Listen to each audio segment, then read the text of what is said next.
us pray. Sovereign Lord, we pray for the members of Parliament who are called to leadership among their fellow citizens. Give them vision to see far into the times of the issues of this nation. Courage to hold what they believe to be right, and integrity in their words and motives. And may their service to their people promote the welfare and peace of humankind through Jesus Christ our Lord.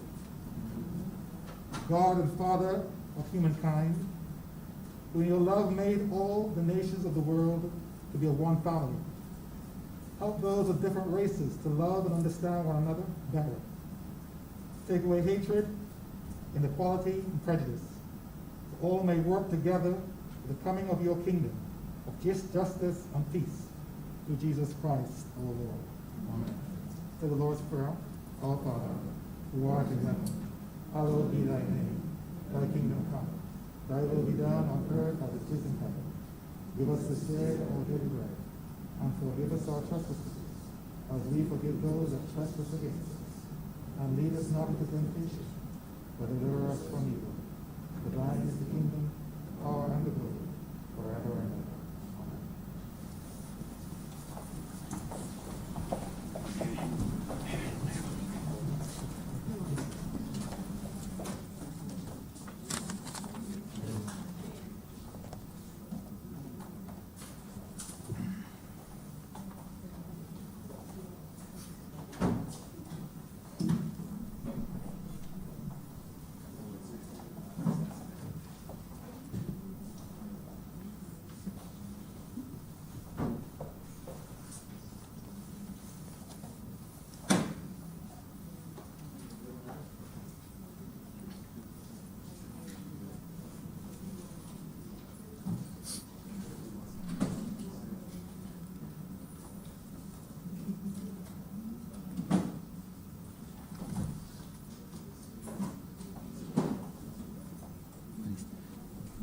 Yeah.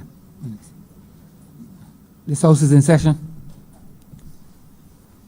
Minutes of the meeting held on Friday, 24th of April 2020 to be confirmed. Mr. Speaker, I beg to move that those minutes be confirmed. The question is that the aforementioned minutes be confirmed. All those honorable members in favor, please say aye. Those against, please say no. The aforementioned minutes are confirmed. Minutes of the meeting held on Tuesday, 9th of June 2020 to be deferred.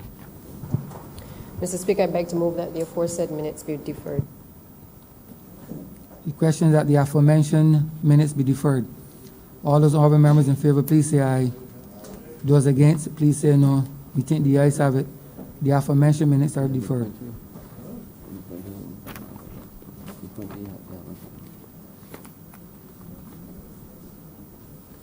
Announcements by Your Honor this week.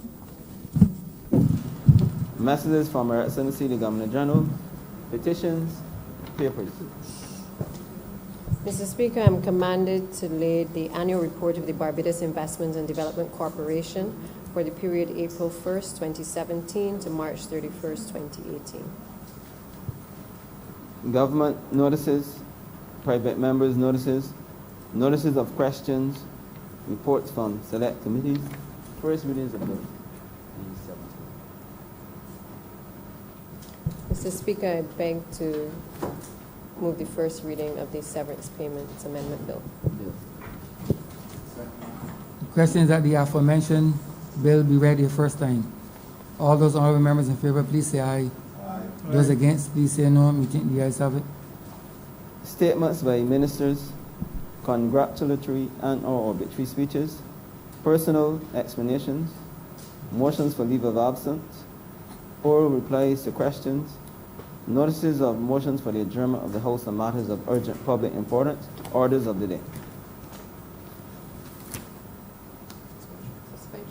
Suspension.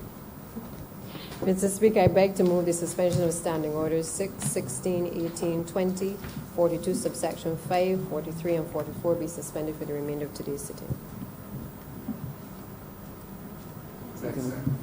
The question is that the aforementioned standing orders be suspended for the remainder of the day sitting. All those honorable members in favor, please say aye. Those against, please say no. We think the ayes have it.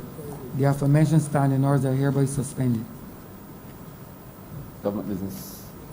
Government business is the order of the day. Order number 14, sir. In the name of the Honourable Prime Minister and Minister of Finance, Economic Affairs and Investment, and the Public Service, to move the second reading of the Barbados Optional Savings Scheme Bill 2020.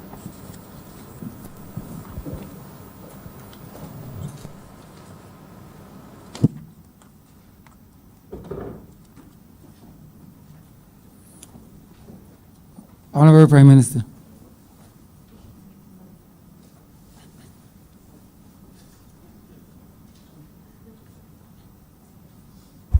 Thank you very much. I trust that my voice can be heard, Mr. Speaker. This is an unusual position. There are some times in the life of a nation, Mr. Speaker, when one is forced to reflect on where we are and what we confront and who shall carry the weight. And I have had cause to do a lot of reflection this year when I was on forced leave after my medical procedure. And in so doing, I realized that we live in unusual times, and what is required of our nation and the other nations of the world is to be able to harness the collective will of a population to stabilize it when required, but also to propel it when appropriate. We face an unusual set of circumstances as a small island developing state. The pandemic of COVID-19 has gripped the entire world. I dare say that I truly doubt that there is a country on this earth that it has not touched. But it has come on top of other conditions. We were fighting that of the climate crisis.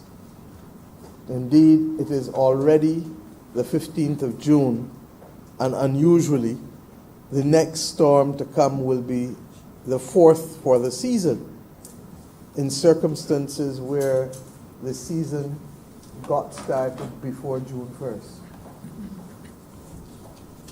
And it is anticipated that it will be a season with a lot of heightened activity. We were fighting our own battles.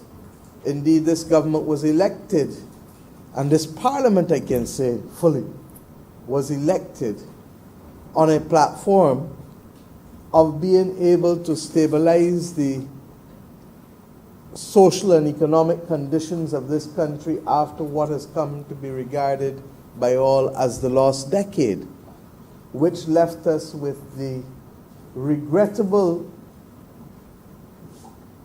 reality of having the third highest debt to GDP ratios of the 200 nations of the world, roughly.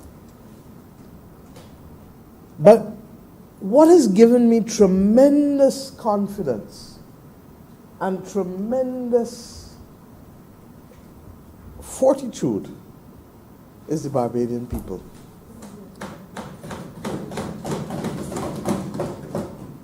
I can think of no better place in the world to be today than this country.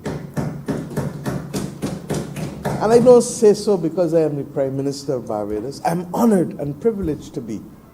I say so because time after time after time, the people of this nation rise to the occasion to do what is necessary to stabilize and to keep Barbados safe. And I say so conscious that there are many of my colleagues regionally and globally that would love to be in my position today, to be able to report to a country that even when we have to take decisions that are difficult, even when we have to do things to bolster our condition, that the people of this nation instinctively, Mr. Speaker, instinctively rally and rise to the occasion and protect the condition of the nation and of the people of this nation. Mr. Speaker, this bill that is before this honorable chamber is a perfect example of the creativity of Barbadians, the commitment of Barbadians, the confidence of Barbadians, and above all else, the compassion of Barbadians for each other. And I say so, Mr. Speaker, with almost goose pimples on my skin, because we started the process knowing that the only way we will get through this difficult moment in time is if first and foremost we are our brothers and sisters keeper. That there has not just to be the use of the word solidarity, as WHO and others, the World Health Organization, have been using, but that in all that we do, we must reflect that solidarity as a nation.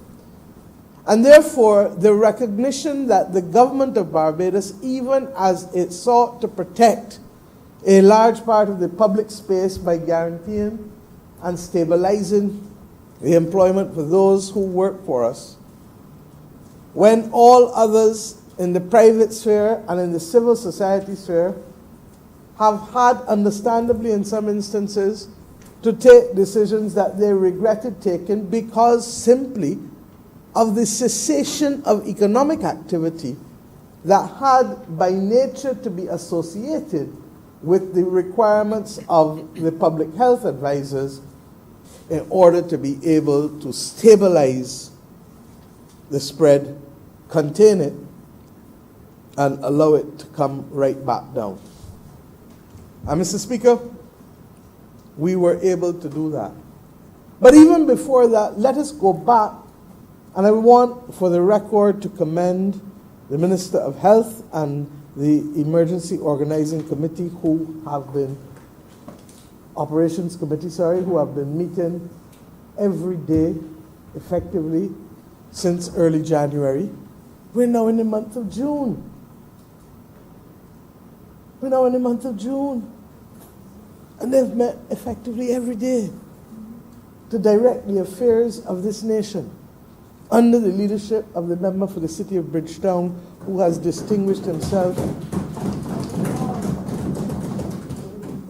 and who sometimes I feel for, because he does not know the difference between Sunday and Thursday now, Monday and Wednesday, Saturday and Tuesday. In fact, I would not be surprised if some Saturdays his car turns into here. Such is the nature of the task that has come to him. But Mr. Speaker, he is a soldier. And a soldier has issued the clarion call that there shall be no surrender and no retreat. And Mr. Speaker, we have all yielded, and the country has adopted that attitude that his leadership has brought to the task that is before us. But we all knew, sir, that it would not be a case of only saving lives. Thank you, sir. But it was also a case of protecting livelihoods. And of necessity, as I said, we had to take decisions to restrict movement of people, which by extension meant restriction of economic activity. With respect to our borders, we had to take decisions. We did not shut our borders, but we understood the implications from all others around us that commercial air traffic would immediately also have to cease if we were to get a hand on it, especially since we would have imposed the quarantine requirements, and hence us and others collectively imposing it meant that the modern marvels of the 20th century, the iron birds, all of a sudden grounded to the ground and could not move. we then understood the reality of what it is to have businesses with zero revenue but continued expenses. And that is the reality of those countries that are as dependent on tourism and travel, and to a lesser extent trade, as we are. Many of us in this region, many in the Pacific. Mr. Speaker, I stand here today to you, conscious that this is going to be a rough year, but a year that I know we will succeed in getting through. And why is it rough? I've told you the pandemic, I've told you the risk of the crisis, I've told you the continued macroeconomic framework that we are managing. Mercifully, we have been able to make adjustments to the BERT program and will continue to do so as required, but we have made adjustments that would see us move away from a target of 6% of primary surplus to a 1% primary surplus, which is an adjustment of just over $500 million. But in addition to that, we recognize that we still have to be vigilant for all that is happening around us, because no one can tell you that they know what will happen or how it will happen. And this is globally. The advanced economies are likely to face declines between 10 to 15% of GDP, especially in Europe. The United States of America has been forced to print money at a level that is hitherto unknown. In fact, I don't know that our minds can come around and get around the figures. And there is talk even of further packages to come as they potentially face more difficulties. We have already seen in the months of April and May a decline of our revenue of 31% for the months of April and May in this fiscal year, and an increase in expenditure of 21% because of critical expenditures related to health and to water in particular, if we are to be able to solve and to resolve the issues with respect to water, particularly for those in the north and east of the island, and in some instances now in the south of the island, as we go forward, and to have that resolved, we hope, before the end of the year. It is going to be a difficult year, but it is a year that will not daunt the spirit of the Barbadian people, nor will not allow us to feel as though it can get the better of us. And why? The bill that I have the honor to introduce to this Parliament this morning reflects on a optional savings scheme that we put to the Barbadian public servants as an investment opportunity that would allow the government of Barbados to shift approximately in one fiscal year $100 million from wages and related expenditure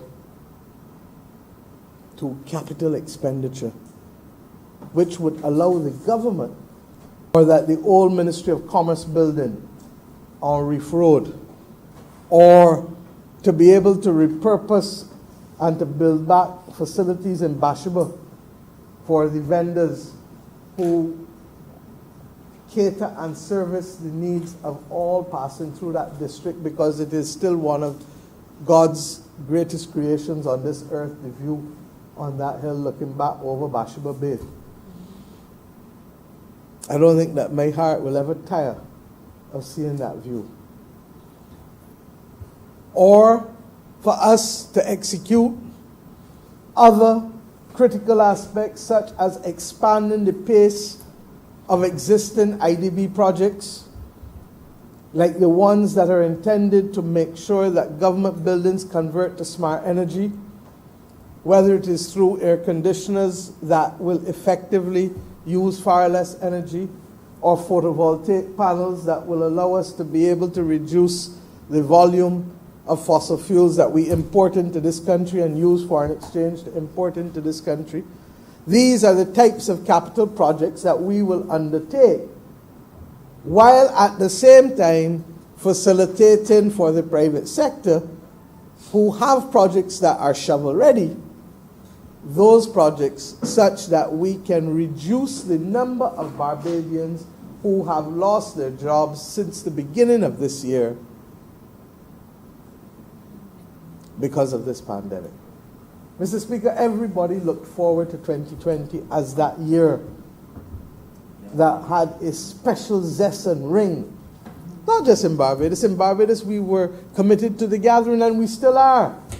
And we shall continue to gather because it has shown that we will remain focused, or we have shown that we will remain focused on what we have set out to be, because we know that obstacles will come. In the words of Marvin, so much obstacles in my way. But we will shove and push through. We will go over, we will go under, we will go around, we will do that which is necessary, but we will do it together as a people. And that is the critical point.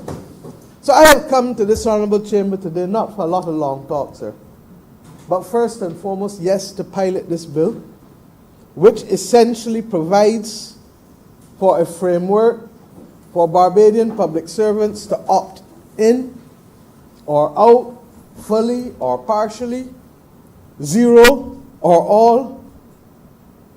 It's their decision as to what portion of their salary, so long that it is not over 25% of their emoluments after NIS taken out and other statutory deductions, for them to decide.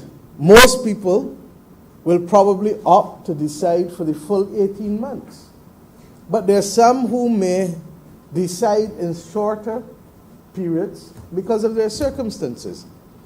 And what we have tried to do with the help of the union movement, the labor movement of this country, is to craft something that meets our needs as a government, which is to want to create the additional economic activity for those who have lost their jobs in the private sector, to be able to get an opportunity to work again, allowing the country to build capacity while the world seeks to find a therapeutic or a vaccine for the COVID. We're not sitting down twiddling our thumbs. We're building the capacity so that when the world is fully flowing and functioning again, they will meet a Barbados that is much stronger, much more agile, much more capable, and much more impressive in terms of what we have been able to do while others were sleeping. Similarly, we recognize that an unemployment rate that goes from just over 9.5% where it last was at the end of last year to what we suspect, and we don't have the number figures, but based on our rough calculations, we anticipate that just under 20% of the workforce would have lost their jobs based on the NIS claims that we've seen. But we will wait the official unemployment figures. But we would not be surprised if we are on or about a level of unemployment of 30%. Unheard of in the modern history of the last few decades. And caused not as permanent structural unemployment, but unemployment triggered as a result of a cessation of business, literally zero revenue for so many different entities, either from the reduction of international travel, then the cessation of commercial air travel, and then the cessation of economic activity during the month of April with the curfew and restricted movements that the government was forced to implement as a result of the advice of the public health officials. So, Mr. Speaker, when this first started, it did not look like this. It didn't. But this government was responsive enough to what others in the social partnership put on the table, in particular the labor movement, And we recognized that it made sense and that it was a win-win, not just for the government, but for them. Because it took into account the individual circumstances of each public servant by ensuring that by giving them the option and by us creating a mechanism whereby the central bank could then facilitate others who would wish to purchase, either to be identified by the public servant, as you will see on the form, or to be determined by general demand by those who make known their interest to buy the bonds, particularly the credit union movement of Barbados, and to a lesser extent, individuals, including some public servants who have said that they are prepared to buy from their other colleagues in the workplace. Because for whatever reason, they may be living at home, they may not have any children, they may have a capacity to save at a greater level, they may be saving to buy a house, they may be saving because they have children going to university in 3, 4, 5 years and they want to make sure they have some money put down. They may be saving because they want to do some renovations. They may be saving because they have somebody in the family who needs some kind of medical procedure that is difficult to find on island and that is difficult for them to be able to do without saving and contributing to the cost. I don't know. They may be saving because of all kinds of reasons, including wanting to jump in next year's crop over. It's their decision. It's their business. It is them to decide, Mr. Speaker. And it is against that background, therefore, that we recognize that by agreeing to this optional framework and by creating a mechanism that allows the central bank to play that particular role for us, that we have, in fact, Mr. Speaker, give me the bill. We have, thank you, Mr. Speaker, created a mechanism that can work for everybody. It necessitates us explaining, or it necessitated us explaining, thank you, to the country, but in particular to the public servants, what exactly was involved. And Mr. Speaker, I have been in public life in this country for 30 years. And I am accustomed to consultation. I am accustomed to rubbing shoulders. That has been the thing that I believe our generation, born in the early years of independence, had to accept that the meaning of democracy means that you govern not simply according to what you believe, but you move a nation as far as possible by bringing as many people along as possible. And that by bringing people along, the progress that you make is sustainable rather than simply carrying a few and the rest asking where you have gone. And what we have seen with this BOSS program is a unbelievable buy-in on the part of all those who were involved. I have never seen the level of consultation, in spite of the difficulties, in spite of the restricted movement difficulties. And I've seen the willingness of Barbadian workers and public servants to be consulted on a Sunday evening, on a Saturday afternoon, on a Monday night, on a Tuesday night, on a Wednesday night, on a morning, at the gymnasium for 2 whole days. We met people, 6 different sessions. Some of the ministers in here, the Minister of Education, the Minister of Health, and of course the Minister of Labor, who was with the Minister in the Ministry of Finance and the Ministry of Economic Affairs and Investment, at the center of the rollout and the very difficult and complex discussions and long hours. But you hear me talk about ministers, but I need to talk about the economic team. Because the truth is that it was the economic team carrying also the heavy weight. And you will forgive me if I place in the records of this House the commitment in particular of the senior economic advisor, Dr. Kevin Greenidge, who literally did every single session without exception, in order to explain the workings and the operational aspects of this bill, not just at the level of workers, but at the level of the central bank, at the level of the Ministry of Finance, at the level of the Ministry of Public Service. And I first and foremost say thank you to him and the rest of the economic team for putting us in this position. I say thank you to the unions. And I place on record for Hansard, because I believe that their commitment was stellar, given all that they are facing and given all who may want to taunt as well.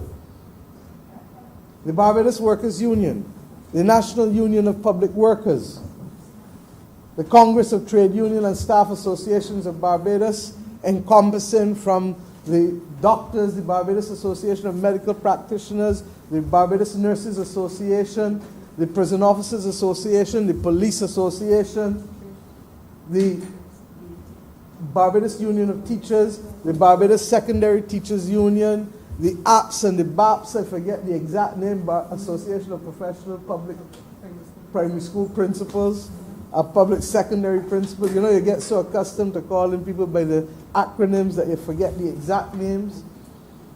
But I've worked with them for decades, so I know with whom about whom I speak. And there may be one or two associations, the air traffic controllers, but virtually everyone. And we met with them a number of times in the social partnership, initially outside of the social partnership, in a dedicated fashion. And I want the record of this country in this parliament to show the tremendous gratitude to the workers and their representative bodies in this country for allowing this Barbados to be able to be better capable of getting through this difficult period in this country's national development. We thank you, and not just the association and the workers, but we also thank those who were looking on as commentators, as members of the private sector who understood that what the government is trying to do is to make sure that the burden can be shared as fairly as possible. And that it is not a case of only some working and the rest out there waiting and lolling and can't find anything to do and nobody looking after them. Not about here, not in this country. We go down together, we rise together. That is the Barbadian way. Or as I have said recently, this is who we are. This is who we are.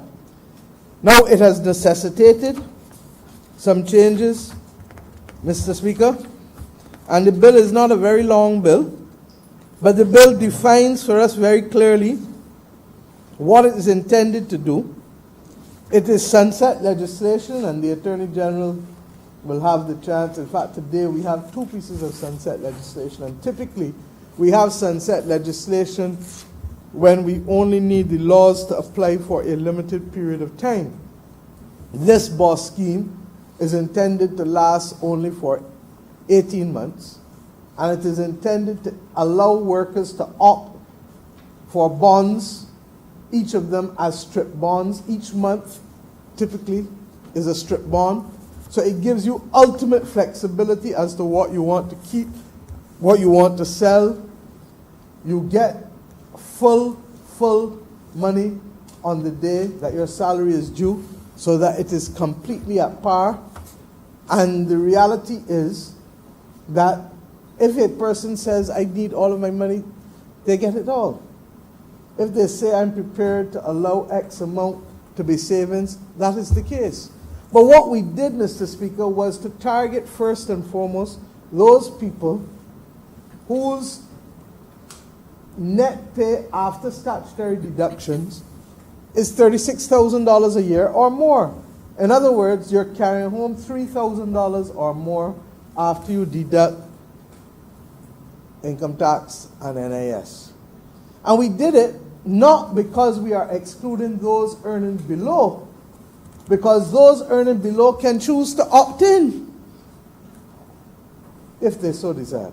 But we recognize that those earning below constitute the majority of persons who are more likely to be interested in a government housing program, a government-sponsored housing program, or one which the private sector may have, because we recognize that that category of person is the person who has been most excluded from ownership of houses in this nation, and we want to correct that wrong as we go forward as a nation, such that they are not tenants in their own land, but owners of property in the nation of their birth or adopted citizenship. So, Mr. Speaker, those people can opt in, but the obligation is not there on them, and the focus is not there on them. Similarly, the bill provides for some pensioners, because we had some pensioners say that we would like to opt in to be able to purchase too. And those government pensioners are also on the bill of government, and hence that diversion of expenditure from statutory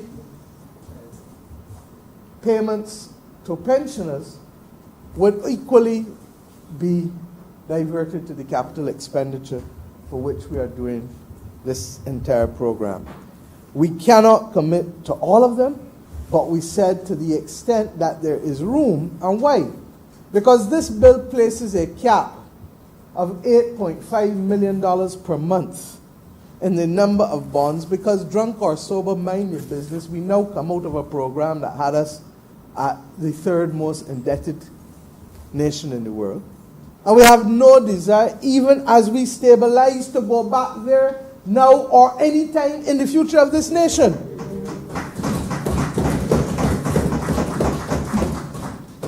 But we understand that to get out of this moment, we may have to do some things, because the economy is not yet where we need it to be in terms of strength and stability to be able to do this. Having said that, may I say from where I stand that we are far better poised than many to be able to endure the crisis.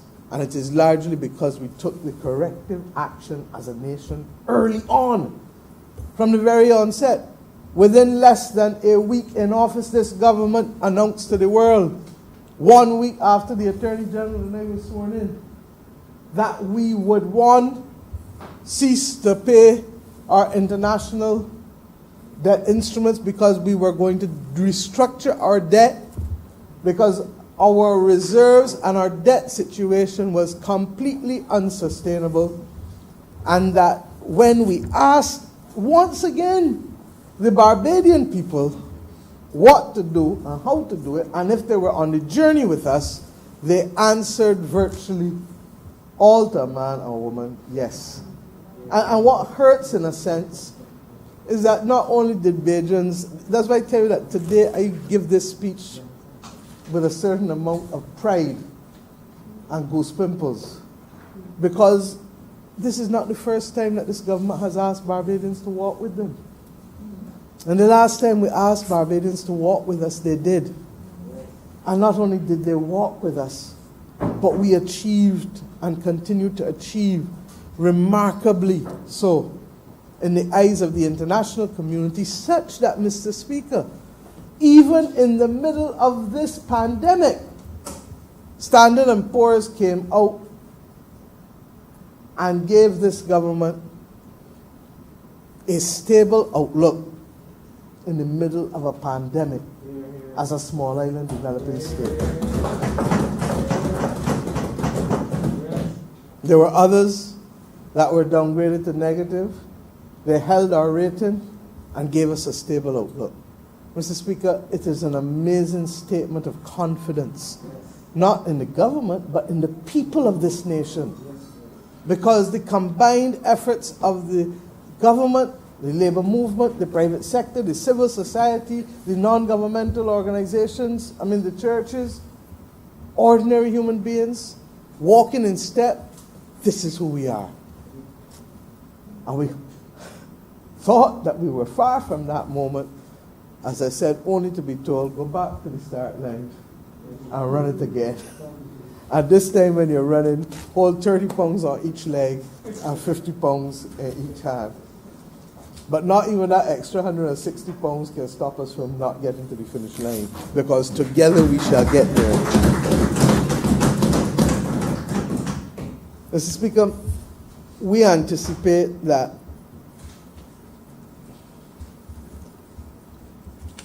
the uptake will be reasonable. I've been in public life, as I said, 30 years. In one instance, one union, when they did the poll at the end of the session, had 95% of the people there supporting it. I think that was the Barbados Secondary Teachers Union. I'm told that the National Union of Public Workers had a general meeting last week, and that they had 497 people on the call for the general meeting. That at the end of the day they had 3 abstentions and 494 people voting for this. These are the kinds of numbers and the kind of support that cause us to know that this is truly a boss program for our boss people. There's a document that I will make a document of the House, sir, and it's an electronic document, and I will ask that it be made available on the Parliament website, that sets out in very simple language for all what is involved in this program and how they can opt in and opt out. It is not a pay cut, but for the avoidance of doubt, we say that this legislation is not constrained by any other piece of legislation on the laws of Barbados. It is also being passed consistent with Section 49 of the Constitution for the avoidance of doubt. Because while we are here doing this, we are conscious that there may still be some who may want to question or dispute. And we are making it clear that the people of this nation through this Parliament have determined that they want to work together as each other's brother and each other's sister in solidarity to allow us to get to the point next year with our heads above water. This is because sometimes in life you have to slow down. You can't run at the same pace all the time. And all we are doing now is essentially asking the population to do what you can, how you can, if you can, to help us become fitter, to help us become stronger, to help us become more disciplined, to help us become more creative. And in a sense, this is why we are choosing to focus on structural changes that will build up that capacity. So the capital works I spoke about, the buildings, the schools that have to be, and we will spend about just over $20 million on those schools because we've had to take some money back in order to be able to deal with the tablets and the online learning environment, because we have to be able to ensure that by September our children can effectively be totally and completely covered, because this government will not agree to 2 Barbadoses under any circumstances, and education is the one way. Education is the one way where we have allowed people to be removed from any constraints or circumstances of birth that would have precluded them from being able to have the best life that they could have. Education is the Barbadian way of being able to extricate people out of poverty. In addition, Mr. Speaker, we will ensure that we will also move aggressively on the digitization of government's records. All this paper. Parliament now has far less than it used to, but it's still got a little too much for my liking. And I like the trees a little too much. I don't think that I have touched a paper file for the last few weeks. And invariably for the last 18 months, the number of paper files that I have written on have been very, very, very, very, very few. Because our government took a decision within 6 months of being in office that we wanted to be able to move as much as possible to a paperless environment. And the amount of savings that are generated from that, even just in terms of messengers, moving documents from ministry to ministry, the gasoline, the diesel, the various people in the civil service. And I understand that we have to ensure as we go into this paperless environment that we have the proper records and the proper accountability and the proper transparency, and we're in the process of doing that. But in a lot of instances, while you can send things that are new easily, if you have to go back to do the research on the files, if those files are not digitized, you're back at the same paper. And whether it is central government or the state-owned enterprises, we have to do it. And a lot of the persons, and that's why we said we were working, we have a loan from the Inter-American Development Bank of $40 million US that covers a range of things related to the digitization. But we recognize that this is opportunity for a number of young people or older people to get work who hitherto have not been working in the last few months or may have come out of whatever sector that is not yet opened back its enterprises for them to be able to get some work. And of course, there's the issue of training. Everybody knows about homework, from the smallest child to the oldest student. And this is time for a lot of homework for us as a public service, for us in whatever sector we work in this country, in the private or public sector. Now is the time to sharpen your skills. Now is the time to read and train. Now is the time for you to prepare and to think out of the box. Because Barbados will make it through COVID. And when we do, the platform from which we stand can't be here, but has to be higher, because the collective capacity of the nation will be better 1 year from now than it is today, because of the commitment of the people of this nation to work together on a common mission. So, Mr. Speaker, this program will get this country back on its feet in a way that will allow people to tell their children and grandchildren, you know what I like about this country? You know what I really, really like about this country?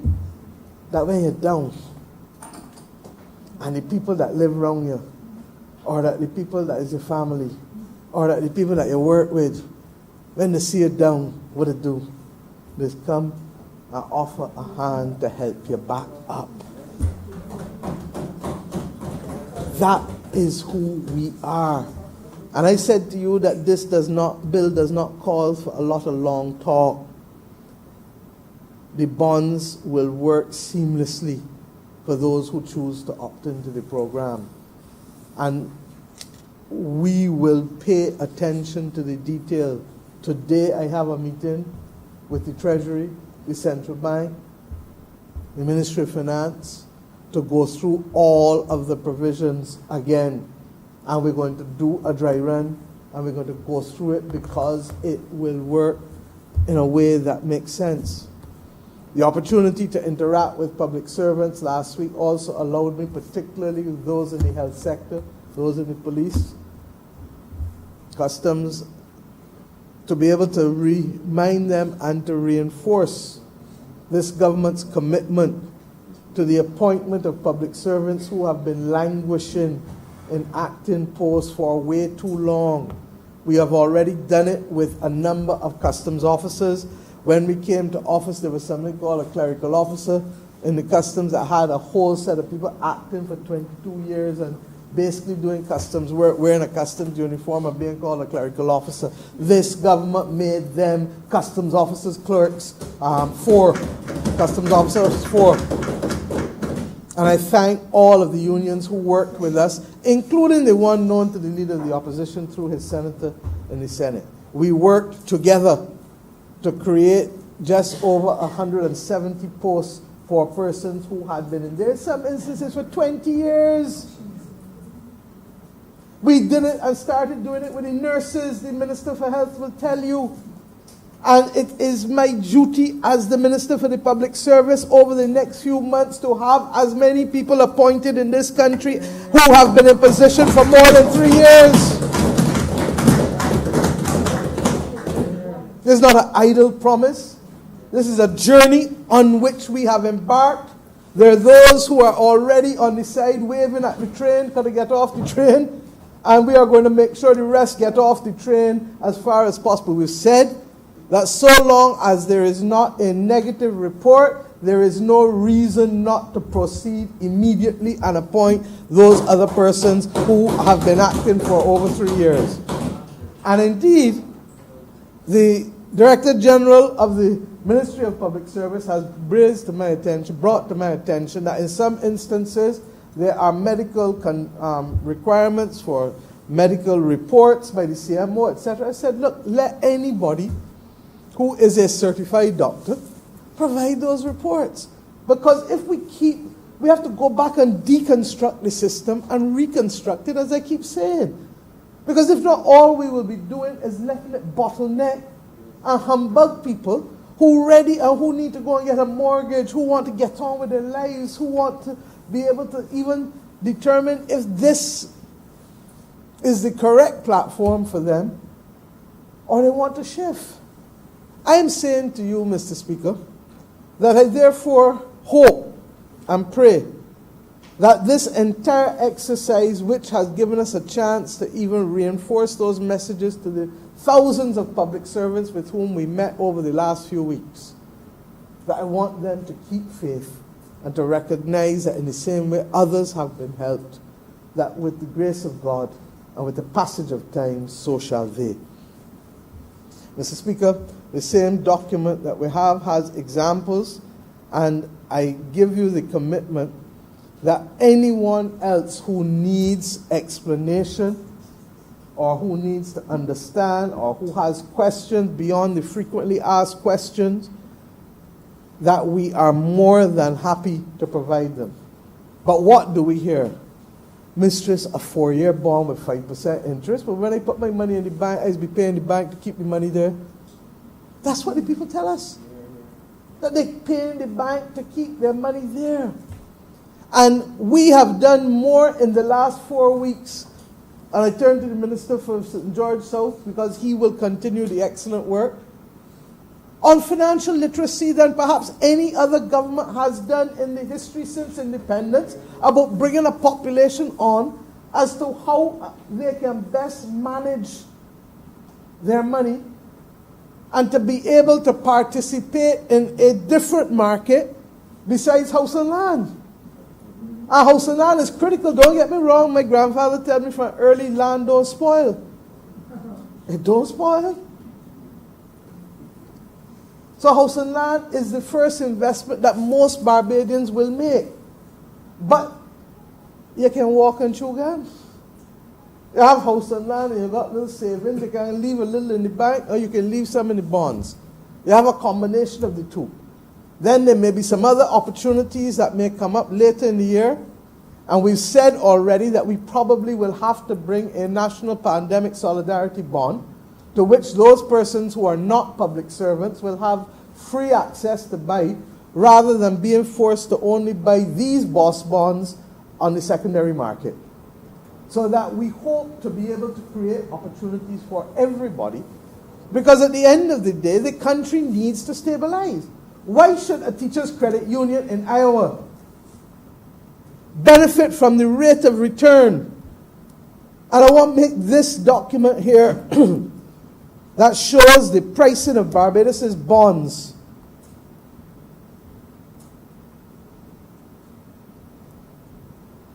From November 2017 right through. And to show you that even in the middle of this pandemic, the price on Barbadian bonds has gone back up. Now, if that's not confidence in the people of this nation, I don't know what is. So that, Mr. Speaker, when you look at that uptake there on both of the bonds, the prices have gone back up. in terms of their trading. Now I say to you, therefore, that we know from children that not every day is sunny. But we got through rainy days and sunny days as children. And as adults, we continue to get through rainy days and sunny days. There are some days, however, that day after day after day after day after day after day after day after day after day after day is pure rain. And you begin to ask yourself what's really going on. And it is at that point that solidarity and partnership causes you to know that you're not in it alone and that others will hold your hand and to help you to get through it. This BOSS program is one such program. And I believe, Mr. Speaker, as I said, that there are those across the region and the world who would love to be where I am today standing, as a leader of a nation that continues to tell the world that we know how to do it together and to put Barbados first each time. And as I said, to have had this experience twice in 2 years is the most humbling aspect of my being in public life in this country. There is nothing, and I want to say it definitively, there is nothing that will eclipse the pride that I have to lead a nation that on 2 occasions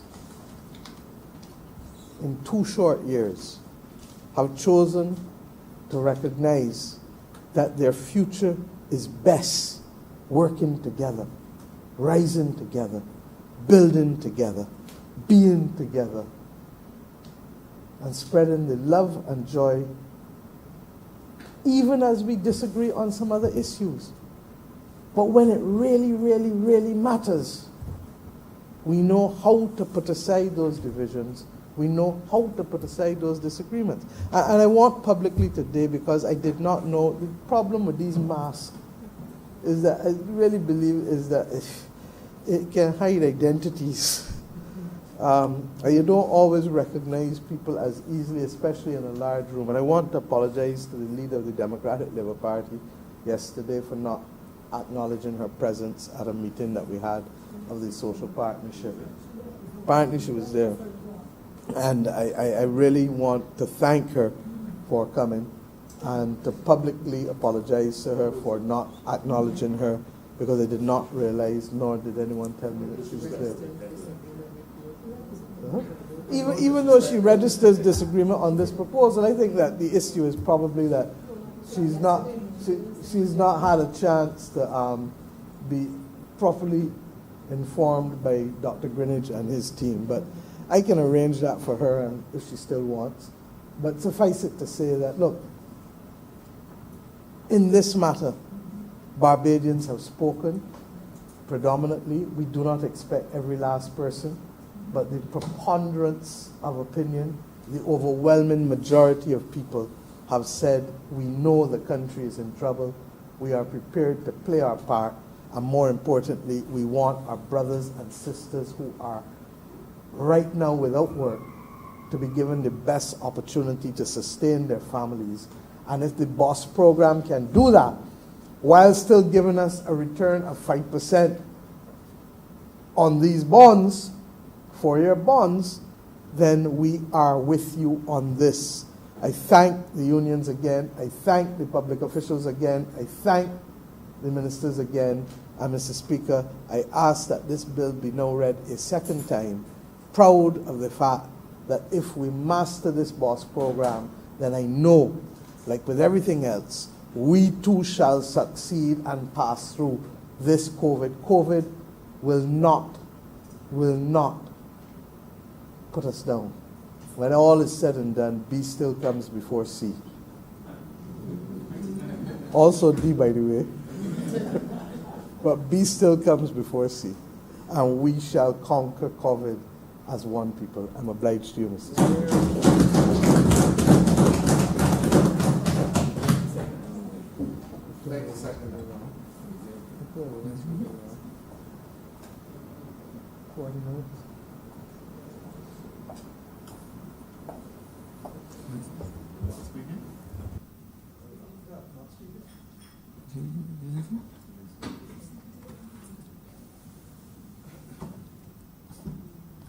Honourable, the opposition.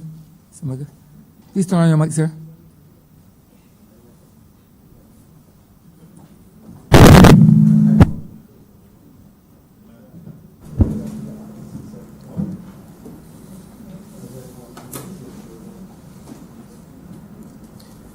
Thank you very much, Mr. Speaker.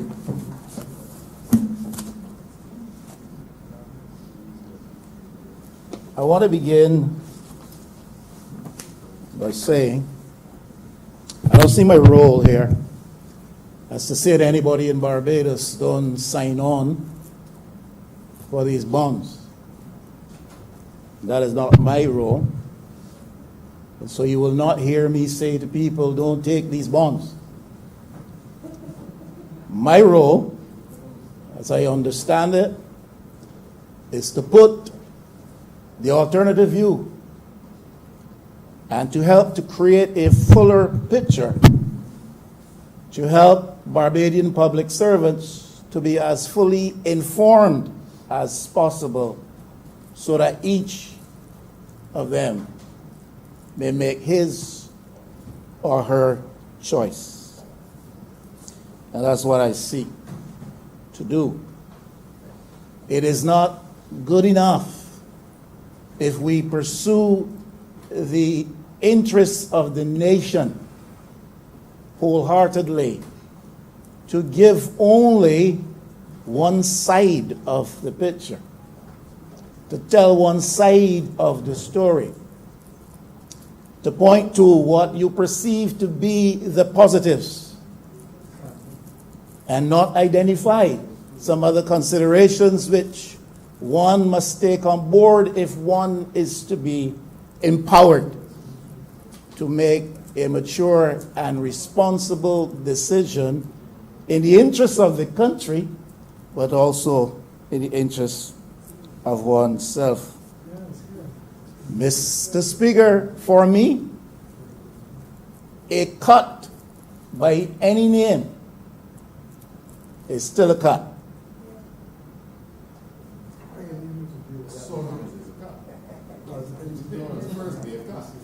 A cut, Mr. Speaker, a cut by any name. On a point of order, just, and I say it once, Honourable Minister.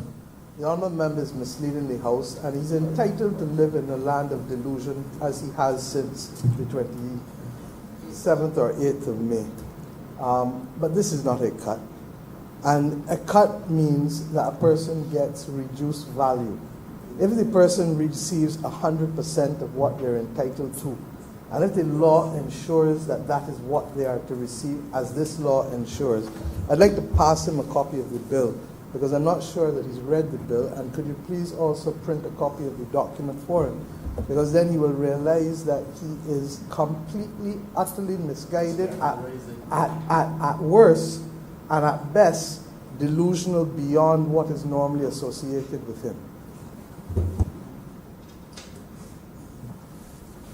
And if she's done, Mr. Speaker, I'd like to continue. Because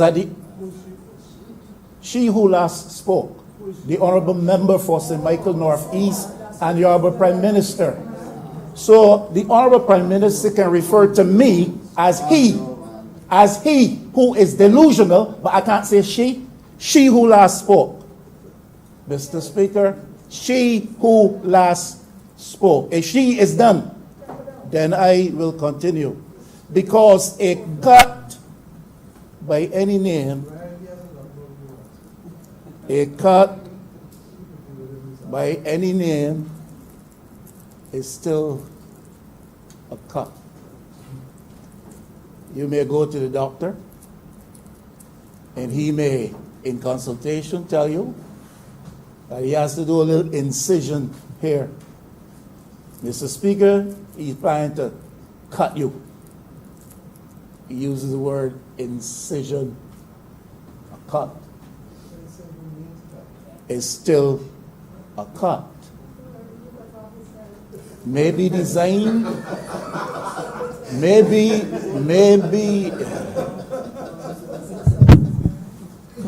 Honourable, continue, please. May be designed to achieve a specific purpose, but a cut is still a cut. Even when the doctor uses the word incision. Trying to cut you, Mr. Speaker. Cut is still a cut. If you're dealing with the police, as you often do, Mr. Speaker, you may hear the frequent use of the word wound. Often, it is a cut. It is a cut. They charge you for wounding somebody. They charge you for cutting up somebody. A cut.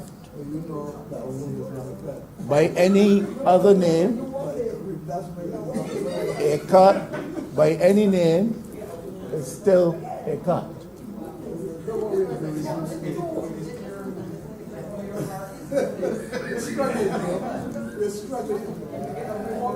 It is my humble view that the ones who are struggling here are the 28 over there. I allowed the honourable member to speak and ramble on for an hour. Did not interrupt. Went all over the world and back. Did not interrupt. 28 of them, and they can't sit still for one moment to listen. Because a cut by any other name is still a cut. Sometimes we may call them punctures, wounds, incisions, cuts. Cuts. They're cuts, Mr. Speaker. Mr. Speaker. Please let the honourable member speak without interruption, Mr. please. Speaker. Please. Mr. Speaker, they are cuts. They pierce the flesh. They're cuts. And you bleed. They're cuts. They are cuts. By any other name, a cut is still a cut. We say we're not cutting people's salaries. We are not cutting people's salaries.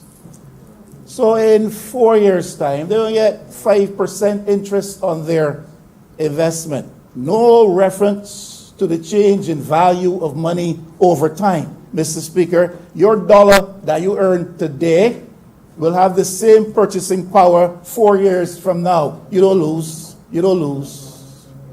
You don't lose because the dollar has the same purchasing capacity 4 years down the road. So you're not losing. The inflation rate in Barbados today, Mr. Speaker, is over 4%, I think, and likely to trend up in the next few years. So what you earn today becomes subject to inflationary pressures down the road. No change, you earn the dollar today, it gets you the same distance tomorrow. A cut is still a cut, Mr. Speaker.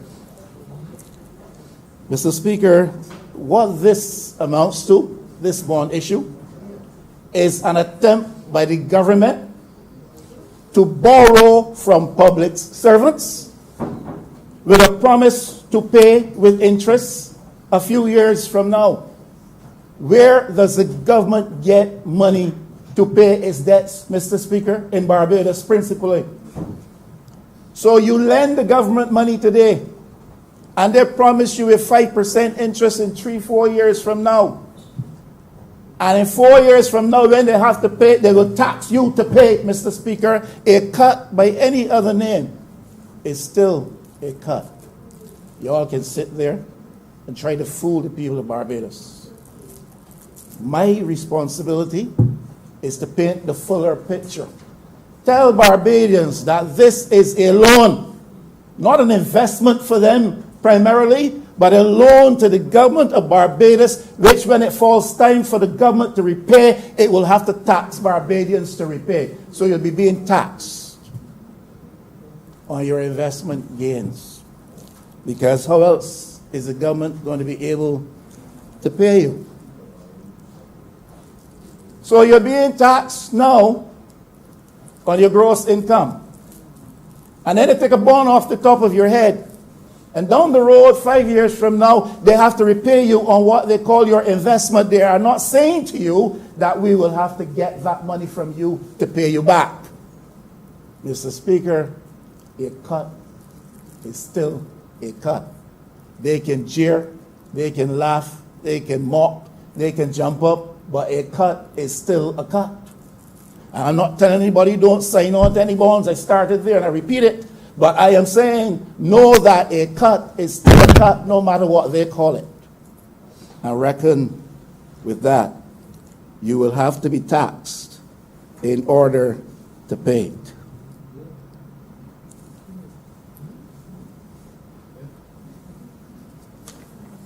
I was reading a little bit in the debates of the constitutional amendment brought by the BLP administration with reference to the business of cutting or varying public servants' salaries.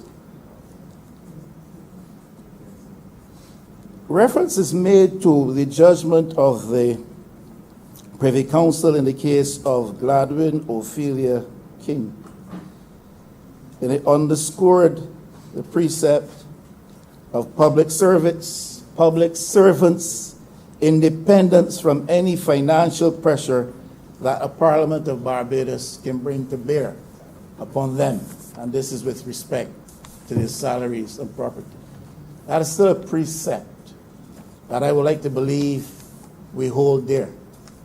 And in all of the fuss, all of the glitz, all of the bluster, we have to ask ourselves if what, in fact, we are doing here as a parliament is exerting pressure upon a targeted group of people in this country to interfere with the salary arrangements contracted through them, through their leaders, with the government of the day.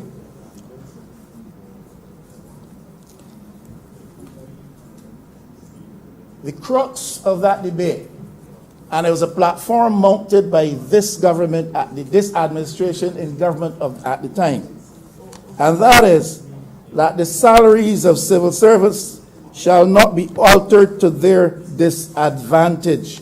And all I'm saying in referring to that, Mr. Speaker, is this.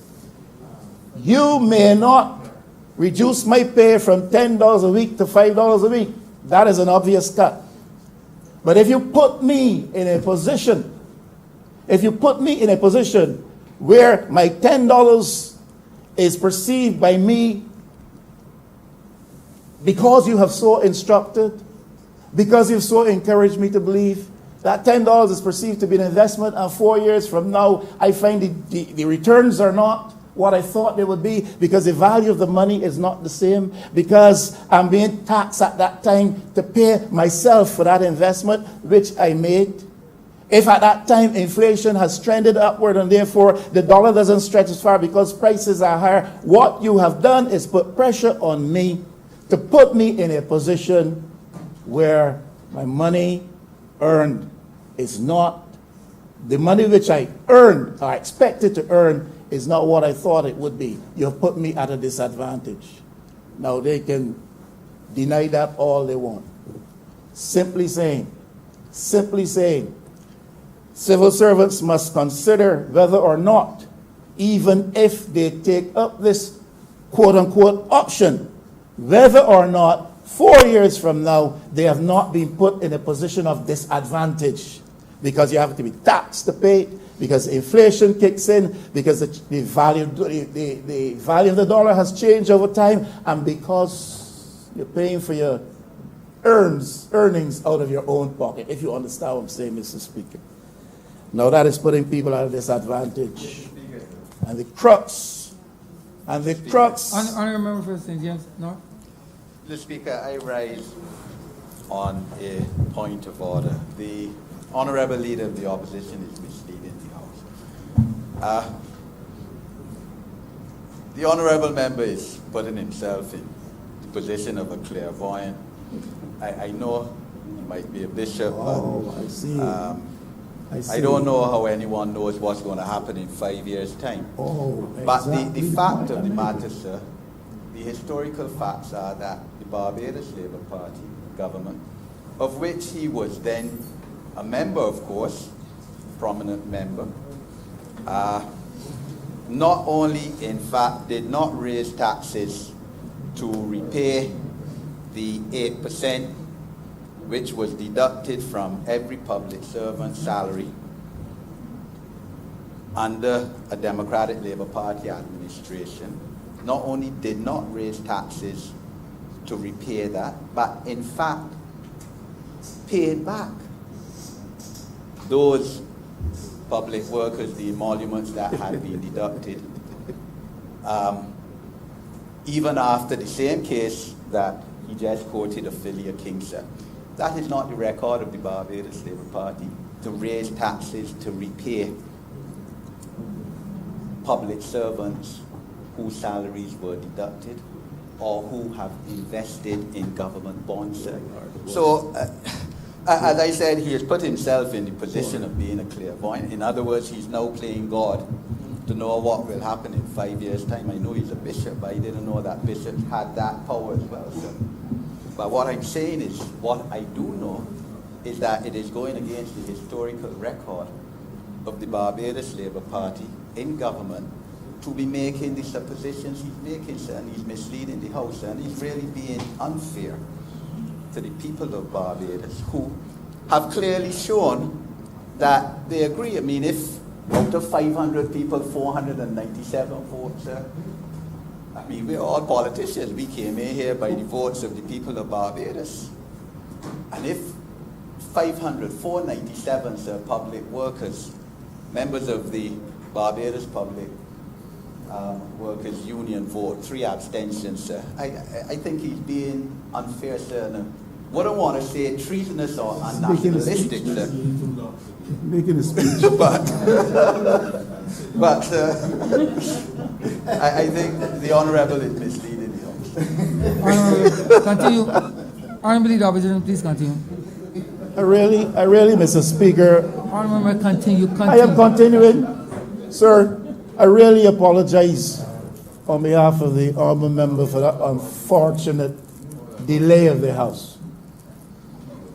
Everybody knows that government earns money from taxes principally in Barbados. And when it comes time to repay on this investment, it is the consolidated fund, the taxpayers' money that will be used to pay them back.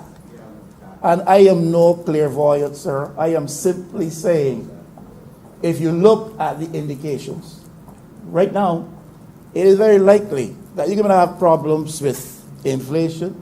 You're going to have problems with change of value of money when you get down the road. Clairvoyant involved in that. Equally, he is not to suggest that that will not be the case. But yet the government is making Barbadians believe that everything in the Barbadian economy at that time will be hunky-dory. So we'll be able to repay this. Not a problem at all. I would invite persons just to cast their minds back, not too far. Recent memory. And they would recognize what we're talking about. When you put your money out there, you may not get it back as you think. That's all I'm saying. And that point should be made by those who want to propose this for people so that they understand the risks involved. Now, Mr. Speaker, I would like for you to tell me if these bonds are so attractive, why are they not being offered generally to the public on the open market? And why are public servants being made the primary targets a captive audience. And don't, you have beneficiary if you want. Primary targets. And don't come and give me this fluff about other bonds to come later in relation to housing. Probably we can talk about that too when the time comes. But why are public servants being singled out? We can get back to that if they are so attractive. Well, maybe they're not as attractive as we may be made to think, and therefore maybe the government senses that they will not get ready acceptance out there on the market, generally speaking. Public servants are a captive audience. You see, there's something called the fear of victimization. And everyone who sits in this house as an honorable member involved in political practice and culture in Barbados knows that this fear of victimization, knows that the practice of victimization is a prominent dynamic in our political culture and practice. And so the fear of victimization is real, especially for persons in acting positions. You can imagine that. In temporary positions. Persons who believe that soon, perhaps promotion is coming my way. Persons who hear it said that we are going to be appointing everybody unless there's something significantly dark to preclude that. We will be appointing everybody shortly. You hear that? You don't want to miss out on appointment by vexing the government. These are realities. Dismiss them if you want. Giggle and laugh and sneer if you want. But these are realities. Even people who operate at the highest level of Barbados fear victimization.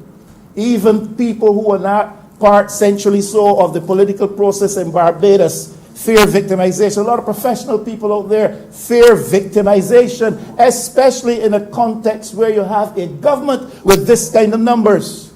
So don't tell me that the fear of victimization is not a dynamic to be seriously considered in this whole equation. Don't tell me that.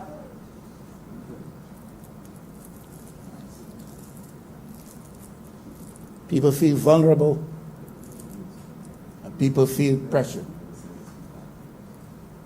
When people feel pressured, it is the few who are able to stand and resist the pressures and be counted. The majority give way to those pressures. Now we are told that this is an optional savings scheme. Now you have not given me a clear explanation as to why an optional savings scheme has a default position where you are in the scheme and the choice must be that I get out. Explain that to me, man. And that man is not addressed to you, sir. Explain to me why the default position is that you are in. And if you want not to be in, you have to sign out. Now what nonsense is that? Why can't I simply sign in if I want to be in? It's a boss scheme. You're familiar with these kinds of words, Mr. Speaker, because you had boy days. You used to play. You used to play. You know what a boss crook is? You know what a boss crook is? Well, you borrow those types of terms. And you apply them sometimes in situations which you think are sanctified. So this is a boss scheme. Barbados optional savings scheme. But the default position is whether I like it or not, they put me in. And I have to sign out. And Lord knows the bureaucratic lethargy is such in Barbados that I may sign out today and it does not come into effect till 8 months from now. We know that these are realities tell people these things. Why is it that the default position is that I am in, and if I want to get out, I have to get out? Now in section 14 of this thing, the speaker did the bill at 14.3. Every public officer who does not wish to receive his bond allocation shall so indicate in writing in the form approved by the minister. So you have to sign out. No, you ain't signing yourself, you know, but you got to sign out. You didn't check in yourself, but somebody else check you in. You got to check out. You go to the hotel, Mr. Speaker, you check in, and when you're ready, you check out. No, they're checking you in here. And if you so desire, you check out, or you express a desire to check out. We're not too sure. It may be like the Hotel California, that's the name. But you go and check out. Point 4, paragraph 4, clause 4. For the avoidance of doubt and in the interest of clarity, where a public officer fails or refuses to indicate in writing whether he wishes to receive a bond allocation or not, he shall be deemed to have chosen to receive his bond allocation. You understand? Yeah, get up. You in, you in. Honourable St. Joseph. Mic is not on. I don't want to say the honourable member is misleading the chamber. I know for sure he can read. But it is a grievous thing to leave off the last two words. He shall be deemed to have chosen to receive his bond allocation in cash. Leave off that. I read In that. cash, it's here. Now, I don't know if it's not in the one he has. Sorry, not he, the honourable member. But if he's going to read, he should read the entire thing. A little learning is a dangerous thing. A little reading is even worse. Thank you, Mr. Speaker, for allowing that. Because, well, I won't even go there. I think the records of this house will show I read every single word. I read every single word. He shall receive his bond allocation in cash. Honourable member, you didn't say that. Mr. Speaker, I insist that I said that. You did not, honourable member. Mr. Speaker, I insist that I said that. Proof otherwise. You want the records there? You want And the, it makes no substantive difference. You say that. The point is this. Even if I had left off those words, the point is this. You sign in, you are signed in, and you can only sign out. And if you refuse or forget to sign out, you are deemed to be in. That's what it says, and it's supposed to be optional. That is the essence of it. The essence of it is, Mr. Speaker, you have to sign out, but they sign you in. Why is that? Deal with that part of it. Forget the in-cash business. We understand that if you're out, you're going to get your cash, and that's another story that we'll deal with in a short while. But why we have to be signed in the first place? You understand, Mr. Speaker, that they're going to sign you in? And that will remain the case until you sign out. You understand that, but it's optional. It's optional. You know, Mr. Speaker, everybody in Barbados ought to know that part of the issue with which the government struggles is that it has to cut its wage bill. It has to cut its wage bill and keep it in check. Has to cut its wage bill and keep it in check. Now, this is the government that gave a 5% increase to public servants. They gave, and I supported that too. The same government that is now looking via this boss move to retrieve some of that 5%. The government has a challenge with reference to its wages bill. Understand what is happening here, Mr. Speaker? an attempt to deal with the challenge of an unacceptably high wage bill. That is probably IMF opinion. This government, since its program on the bird is a homegrown program, is probably also of the view. So an attempt to pull back a bit. So it is shifting a portion of its wages bill from central government's books onto the books of the Central Bank of Barbados. That's what's happening. That is what is happening. You are shifting a portion. On a point of order. This will happen 28 times, Mrs. Speaker. Honourable Member At for least. Christchurch West. Mr. Speaker, the honourable member is clearly misleading the House. Clearly, this is not any move to shift it onto the central bank's books. This is a bond issue of which then any person can then purchase the bonds through a secondary market. And further, this is an opportunity for people to get a better interest rate than any bank is giving them in this country at 5%. Mr. Speaker, all over the world, all over, but I just going to finish. All over the world, Mr. Speaker, people are known to get paid with shares in the company. This is nothing unusual. An opportunity to get a bond issue from the government of Barbados at 5% is a benefit to the people of Barbados. Your member continues to mislead the House, and grievously so.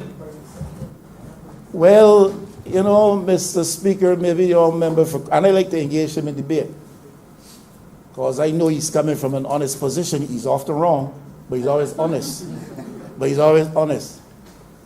Now, he would have to explain to the people of Barbados, if this is not an attempt to shift wages from central government's books to central bank's books, why is it if I opt out, bonds are still written in my name, go to the central bank, and the central bank has to give me the cash? Can you tell me that? Can you tell me that? On a point of order again, Mr. Speaker. Honourable Member for Yes, because the central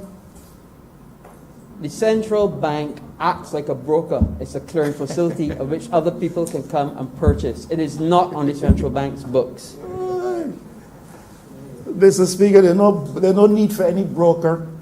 If I opt out, central government pay me.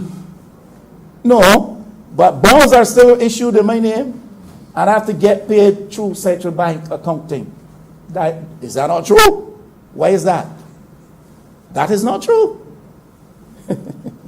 I suggest you go read the plan again. Mr. Speaker, it's an attempt to move wage numbers from central banks, from central government's books to central bank accounting. They have to explain that if it is not a desire to reduce the wage bill on the books, to make ourselves look better for IMF scrutiny, if it is not that, then explain to me, if I opt out, haven't been forced in, why doesn't central government pay me? Why do I have to wait for a second source of my earnings via the Central Bank of Barbados? You know, this was originally called forced savings. Forced savings. You think that our name just came out of the blue? Intelligent people on that side recognized that they were forcing public servants into a position, and hence the name was coined, forced savings. But then it was very quickly recognized that that's a madness, because you can't sell a product labeled like that. So we moved from forced savings to national meeting terms. Somebody started to imagine things until it dawned, but it doesn't fit the bill. It doesn't fit the bill. We know about national meeting terms. We know meeting terms in our culture, and this doesn't fit the bill.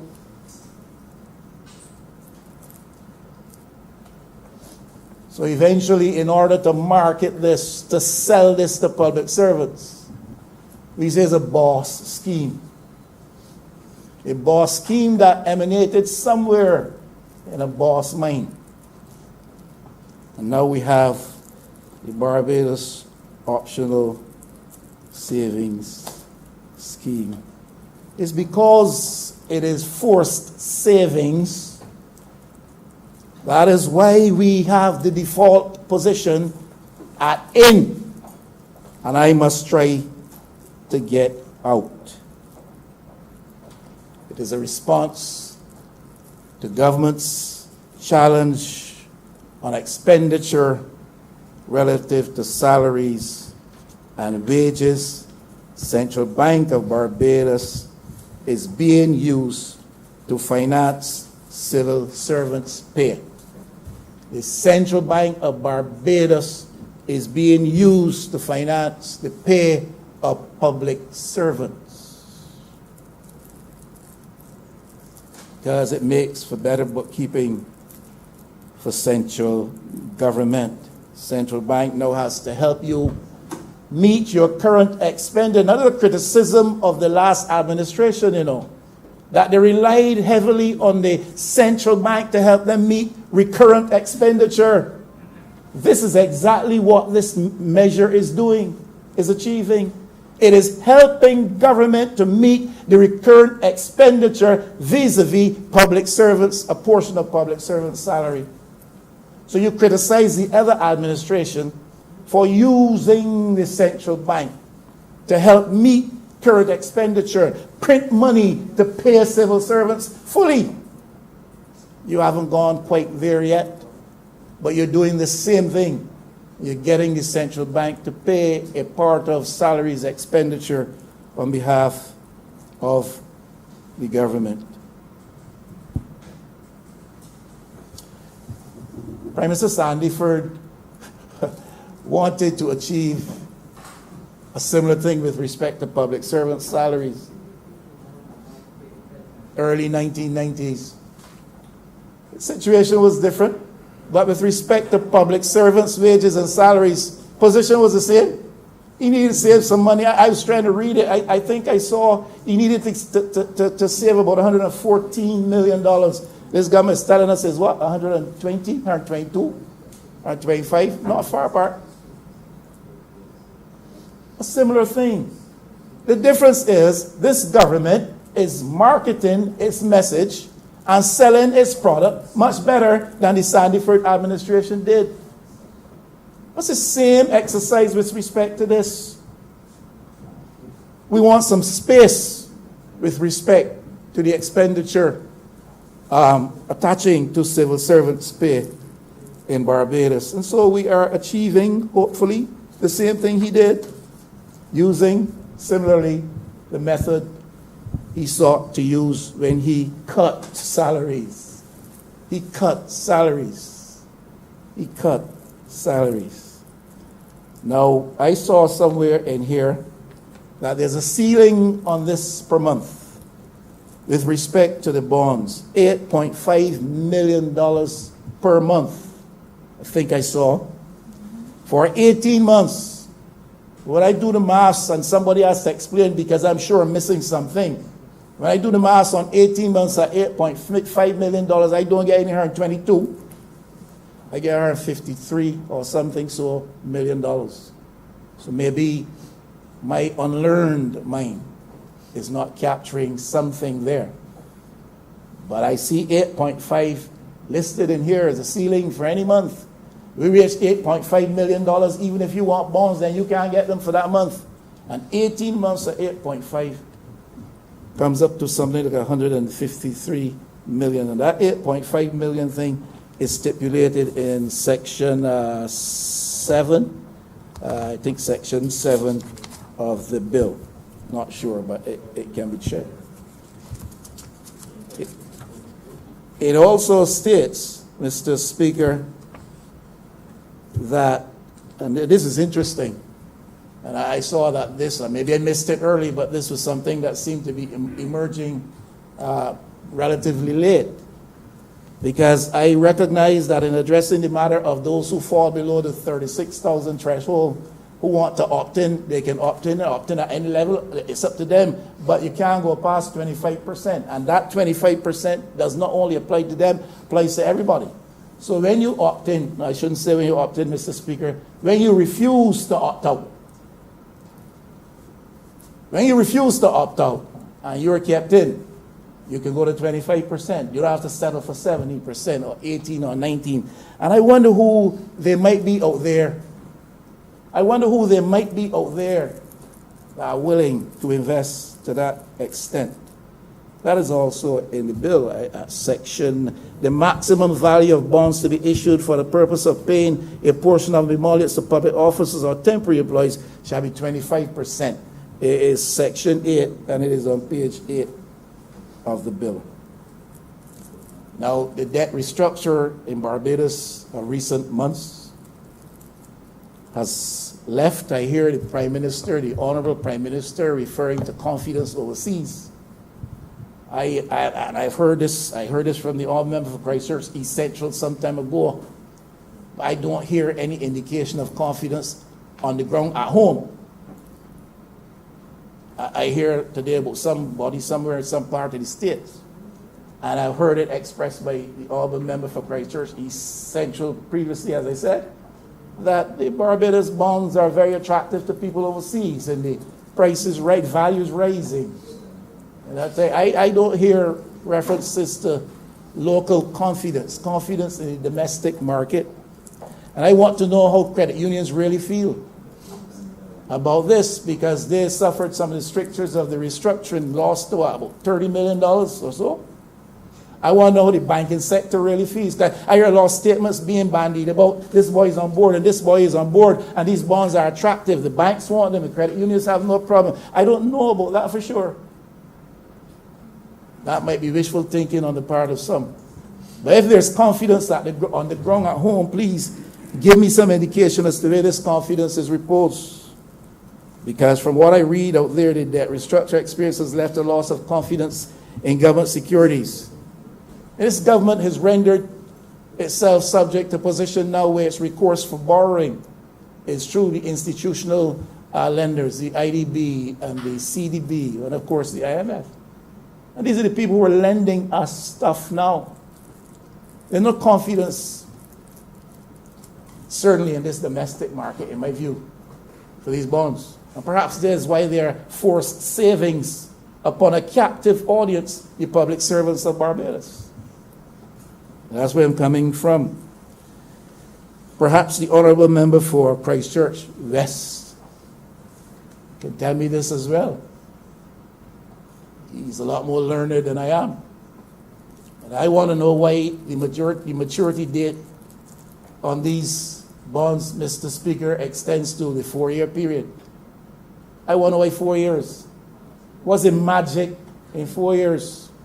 Was a miracle in 4 years? Is somebody on the other side clairvoyant to suggest that in 4 years' time, the Barbados economy will be in prime shape?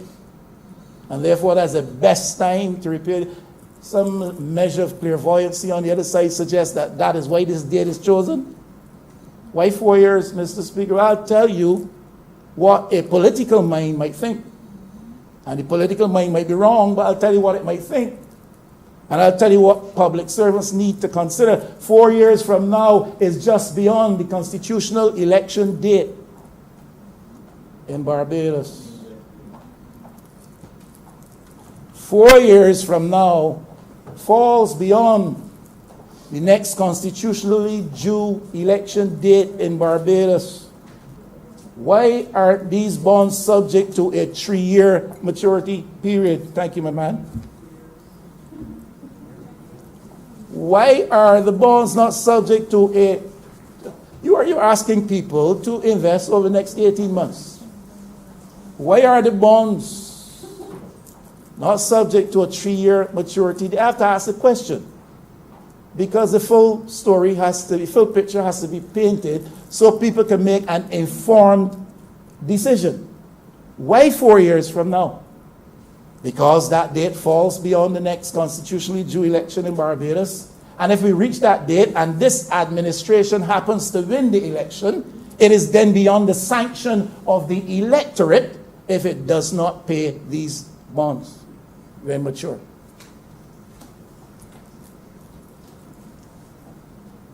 Why not 10 years? Well, if you want to go 10 years, go 10 years. You're not going to go 10 years because you can't hoodwink anybody into accepting that.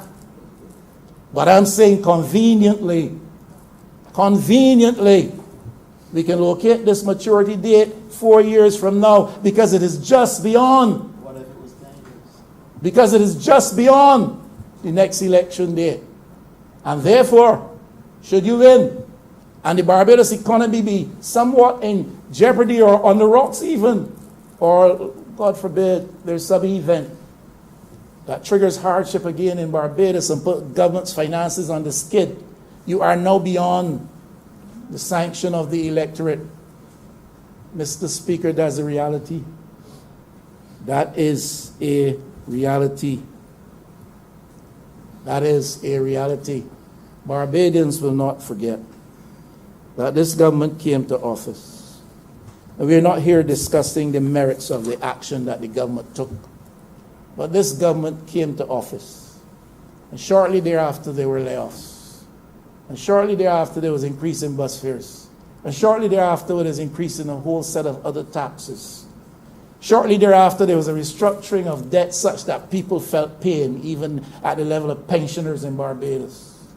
Barbadians will recall that. So you do the wise-seeming thing, and you set the maturity date 4 years from now. The electorate can't touch you then if you happen to win the election. But of course, that's an achievement that you have to realize first. And that's not guaranteed either. And my friend from St. Philip North, you can shake your head in questioning and disbelief. St. Philip South, sorry. You can shake your head in questioning and disbelief. But, my friend, you've just come to the arena of elective politics, and I would suggest that there is a brand of wisdom that will descend upon you, and it will instruct you that there's much political intrigue in decisions and actions taken by government. And oftentimes those who are called upon to support those positions in the corridors of this hallowed chamber do not fully appreciate, know, or understand or realize the motivation of others. You support it in the interest of the collective. A word to the wise. A word to the wise.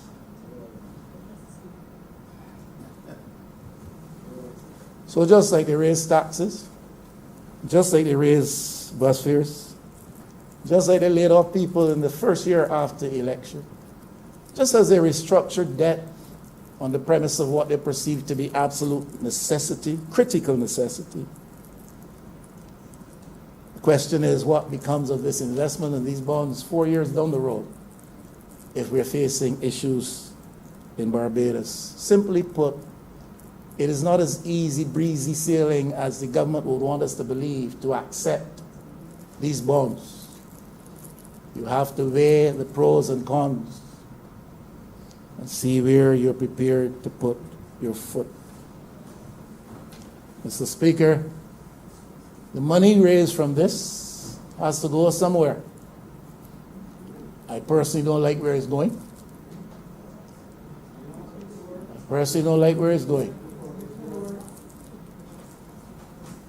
I think the full story has to be told as the way it is going. Anybody can throw out a few phrases like poor people and projects to better our capital infrastructure. But this is going to revolve around construction. It's going to revolve around construction.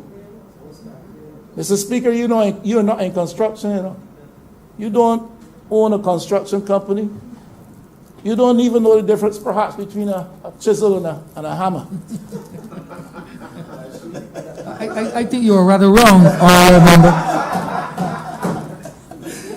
And if you know, you should let me finish.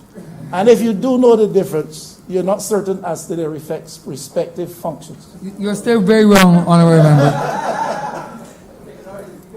But there are those who are very familiar with the construction industry in Barbados, Mr. Speaker. They are now our captains of industry here. They are now the power brokers behind the thrones And I say thrones and not throne. They're the ones who have the sway. They can have buildings moved almost overnight. They can have roads appear across streams were we to have them in Barbados. And this money will go their way. A few people, Mr. Speaker, will get some jobs. A few people will get some jobs. And that's a noble intention attaching to this purpose here. And we will try to make a dent in the unemployment levels which have risen alarmingly high in Barbados. We can't fool the people from the hotel sector that they will get jobs in construction because they are trained and skilled for that. But some people will get jobs and some numbers will be occasioned out of that, but insufficient. Insufficient in terms of aggregate number, Mr. Speaker. But the vast majority of this will end up in the pockets of the privileged. Will end up in the pockets of the privileged, Mr. Speaker. We don't see them in here. They don't come to these events. But they hold such sway, power behind the scenes. These monies will largely go to their pockets to do with what they will. And again, largely, it's consumption and conspicuous consumption, not necessarily reinvestment. It goes to capital formation for them. This is where the money will largely go to financiers and friends in the construction sector. Employment gains will be minimal and will not absorb the type of job skills lost in the tourism sector as is being touted. Mr. Speaker, I have to raise an issue as to the role of the central bank in this exercise. Central Bank of Barbados. And I suppose this legislation attempts to provide a legal basis for the central bank to do what is being asked to do. I don't know that the central bank prior to this is able to hold individual accounts or accounts on behalf of individuals.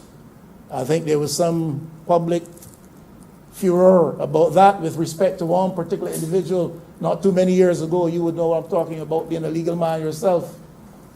So I don't think the central bank's role legally is established before this with respect to managing the accounts of individuals.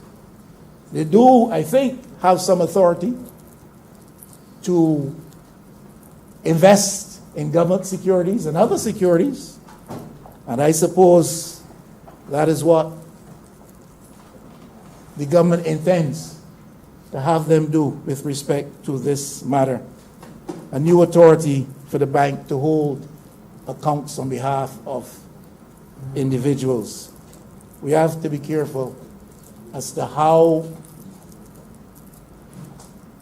our situation of governance allows administrations to relate to these important institutions in Barbados, Central Bank, NIS, etc. And so we're making, as I understand it, bonds are not legal tender. And again, the learned minds on the other side can correct me. I don't know that bonds are legal tender. From everybody I've asked, I have been told they're not legal tender. I suppose they're tradable. But I don't know that I can go in the shop on Bank Hall and buy some Milo with it. But I suppose we are giving legal tender quality and character to these bonds, notwithstanding any enactment to the contrary. For the purpose of this act, a portion of public officers' commandments may be paid in bonds with the consent of the public officer.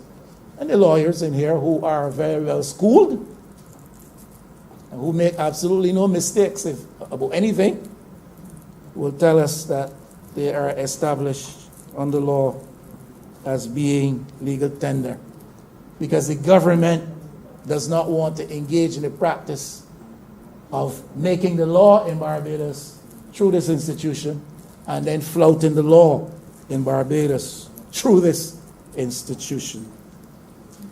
Mr. Speaker, I have to tell you, my layman's perspective on this is that this is a backhand way of printing money. Hello? I apologize for that, sir. I normally speak like that, and that's a bad habit I have. Hello? That's not, I apologize.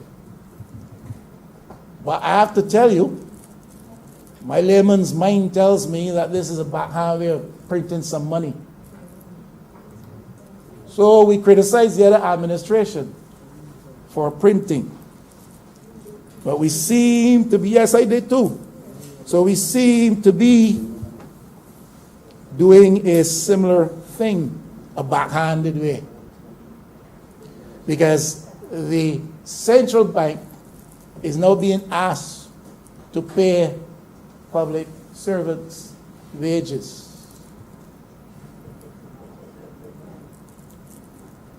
And it seems to me that that's a way of money supply to the government, the central government. And therefore, you may be printing some money without being bold enough to admit we need to print some money, or being constrained by your arrangements with the IMF or by your own action in this parliament of limiting your capacity to make recourse upon central bank supply. So you're caught in a situation where you can do it through this backhand way and you print the money. That makes it, Mr. Speaker, that makes it a forced instrument upon the Central Bank of Barbados. That makes it a forced instrument upon the Central Bank of Barbados. So this printing of money in this backhanded way through the Central Bank is being passed off as investment. Mr. Speaker, Honourable Precious Rice. on a point of order, Mr. Speaker, I really cannot sit down here and hear the honourable member continue to mislead the House. This is not printing of money. This is not an increase in the money supply of the country. It is no change in the money supply of the country, so it's not printing of money. Mr. Speaker, if a government issues treasury bills, and Royal Bank or CIBC or RBTT or any banking institution buys those, it is not the central bank that's producing, that is buying them. It is another institution. And this bond is just a longer lasting than a treasury bill. That's all it is. It is not the printing of money. The honourable member is misleading the House. He should, I would ask, Mr. Speaker, that it be struck from the record because he's misleading the House. Continue, Honourable. Yeah, I know that you would deal with that in the appropriate way, Mr. Speaker. I like to engage my honourable friend from Christchurch. Like I said, he's very honest in his approach to things, even though frequently wrong. But I want to know what would happen. I want to know what would happen if these bonds are not taken up out there on the market. I want to know how civil servants are going to be paid. I want to know how civil servants are going to be paid if these bonds are not taken up. The ultimate responsibility then is reposed with the central bank to honor central government's liability to public servants. I'll tell you something, that's a real danger. It's not only about printing money, it's a real danger for public servants if these bonds are not taken up. Because the government has given the assurance, if you opt out, once we have opted you in, if you opt out, we will still issue a bond in your name and you will be paid immediately through the Central Bank of Barbados. Oh yeah? And if the Central Bank is not able to get those bonds traded, Mr. Speaker, what happens?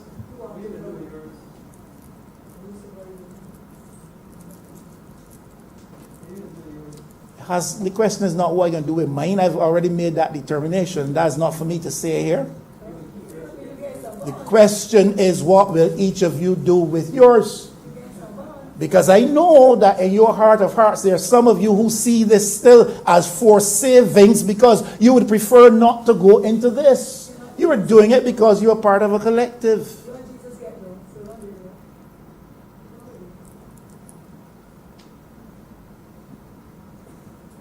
You're doing it because you are a part of the team, a part of the collective. So there's a sense of being forced with which you are possessed in your bosom and in your spirit. Mr. Speaker, on a point of order. The honourable member cannot be in my mind and suggest to me what a reason that I am doing with my own bonds. That clearly is misleading the House. That clearly is misleading the House, and he has to withdraw it. He cannot tell me, he is not in my mind, and cannot tell me what I will do with mine. And for him to suggest that is misleading the House. I remember he's just positing an opinion. That's all he's really doing. He's just positing an opinion, Honourable. Keep getting up, but we got all day and night. Now, Mr. Speaker, if the central bank can't get those bonds traded, where does Gladwin Ophelia King get her money? To which the government has said with 100% certainty, you will be paid your money immediately. Only it will come via the central bank. People have considered that. I want to repeat a call, Mr. Speaker, I've made it several times for a change in the governance culture and structure around both the Central Bank of Barbados and the National Insurance Scheme in Barbados. It has been touted with repeated frequency that the last administration manipulated the systems, governance systems around both of those institutions. That's been said. So you come to the table, you should not put yourself in a position where you can easily be accused of doing the same. And all I'm saying is we need to take a look at the corporate governance structure around those key institutions, those two and others, to avoid political interference and political manipulation of the institutional policies. Now, Mr. Speaker, it is touted that this bond can't be restructured. Can't be restructured. We've heard it said, sounded loudly, repeatedly. These bonds can't be restructured, and we will protect these securities just as we did with the savings bonds of recent experience. Now, I ask one or two people who should have knowledge of these things. When you say a bond cannot be restructured, are you only talking about discounting and haircuts and shaves? Is that all you're talking about? Can a bond be deferred in terms of payment at its maturity date and it be considered not to have been restructured? The learned lawyers in here will tell us. These bonds cannot be restructured. But what stops a government beyond the next election, if it comes to office, having made this commitment to the public service of Barbados, what stops that government in given circumstances from saying we can't make this payment now? Give us 2 more years. Give us 4 more years. I think there's a case before the court now. I was recently, Mr. Speaker, you're familiar with these things, of one man who was claiming that the last restructuring has so impacted him financially. I might be getting it wrong, but I think he's saying under the current system, if things hold, he can't look forward his money to his age 97. That's right. There are people who are in their 60s and nearing the end of their time in the public service, I don't know if this 4-year maturity date is appealing or attractive to them. And I do not know if they can stand the prospect of a deferral on that maturity date, although there's no restructuring, no hair cutting, no shaving. These are things that have to be considered if the full picture is to be painted. Now, there's some who say that this government needs to be very reflective of the last arrangements negotiated with the IMF that allows us to reduce the primary surplus fiscal target from 6% to 1%. And that makes not a lot of sense, especially in a context where many other countries negotiated for better positions than that. And that we should have negotiated to a position where we could carry a small deficit. And that because we did not do that, we find ourselves faced with situations like these, where we have to shave the public service wage bill, shift it into capital projects to get a few things going so we can get a few people back to work. If you're going to tell the story, tell the whole story. If you're going to paint a picture, paint the full picture. I see that as my role to help to do that. Now, if you check, my friend, the Auditor General's report, there's something that has to be explained. We come back to that, and maybe I'm getting it wrong. I'm not an economist. But you check the current Auditor General's report, I know we have focused on the fact that $1.4 billion in wastage or whatever around BWA. We focus on that. Last week when we talked about CBC, we talked about a small amount in receivables that not properly accounted for. That's a small thing. But our General's report suggests that government has overstated its revenues. Now, I look forward to that being discussed and explained. I don't pretend to fully understand that. But it seems to me the Auditor General is saying that government overstated its revenues on last year. If you overstate your revenues, you can present a better picture than the reality actually should reflect. And you can overstate your revenues to make your expenditure side look better. Now, these are realities.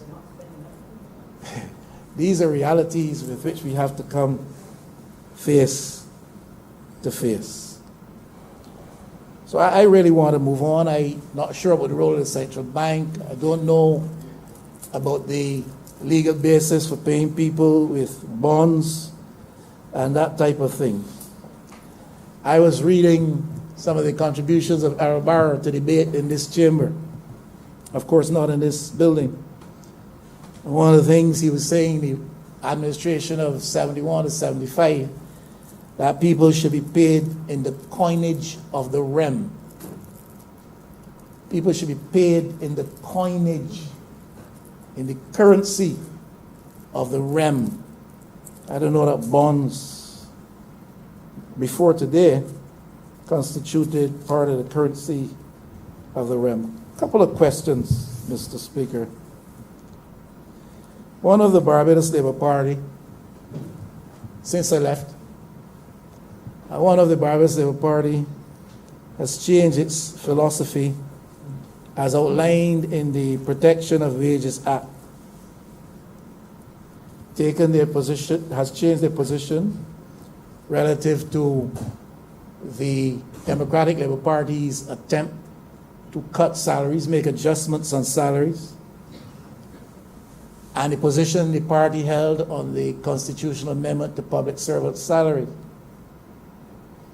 You know that Mr. Prime Minister Standiford wanted to offer bonds? Did offer bonds. A lot of people forget that. The government of the day tried to use the mechanism of bonds instead of cash, and instead of pay cuts. And it was debated down by this administration, who held fast to policies authored by people like Grantley Adams to ensure that people's salaries and wages were not messed with, that unscrupulous employers could not pay people in kind rather than the currency of the rem. So I want to know if the bringing of this legislation, this policy document enshrined in this bill, represents a shift away from that basic ideological, philosophical position which suggested that you should not mess with people's remuneration in this way. Sandyford wanted to reduce, as I think I intimated earlier, his expenditure bill by $114 million. He wanted to do it at a time when there were no foreign reserves available to Barbados, hardly. There are now $2 billion in foreign reserves, of which the country boasts and the government boasts. So the negative impact on tourism will diminish the earnings to which we had become familiar in recent years. The negative impact of the COVID experience will diminish those earnings. So you may see a dramatic slowdown in the earnings of foreign reserves. And that begs for me the question as to why, if that's the case, you want to use what level of financings you earn by shifting away from wages to put it into the type of construction that in part facilitates tourism and its re-emergence. When that re-emergence is very much in doubt, you will create further leakage. Construction relating to fisheries development could have been considered. Construction relative to weather resilience infrastructure could have been considered. But the emphasis here is on shift the money from civil servants, put it in capital works, facilitate tourism projects to hopefully get a few jobs. And I'm not too sure that that is a strongly put case. Now, Mr. Speaker, before I weary you, before I weary you, before I've already wearied them. Before I weary you, let me say a couple of things. The 1991 debate on salary adjustments in Barbados, and these are from the Hansard of Parliament. They're the chief spokesperson for the Barbados Labour Party. The government of the day is attempting to adjust civil servants' salaries. It had offered the mechanisms of bonds that had been shouted down. It has been so pushed into a negative financial position that they have to cut civil servants' salaries. That's the debate. Here's the chief spokesperson of the Barbados Labour Party. This is a declaration of hunting season on the poor and the middle class. This government does not want to be accused by its own voice in those terms. And so what is a cut by any other name is brought before the public servants of Barbados and passed off as an investment, when in fact it is a loan which taxpayers will have to pay later.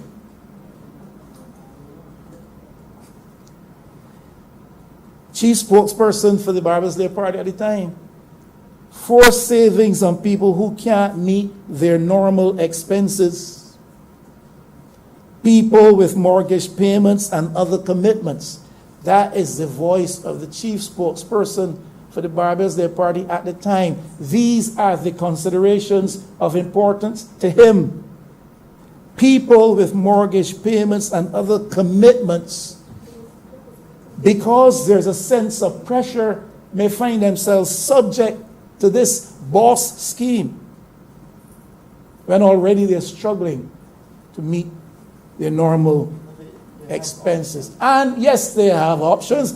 They can no, they can't go in or go out. They can opt out. You put them in. Don't say that. They can't go in or go out. You put them in. They can opt out. And they have options, and they can opt out and be paid by the central bank. And along will come, Mr. Speaker, along will come the vultures of this world and snap up those bonds at 5%.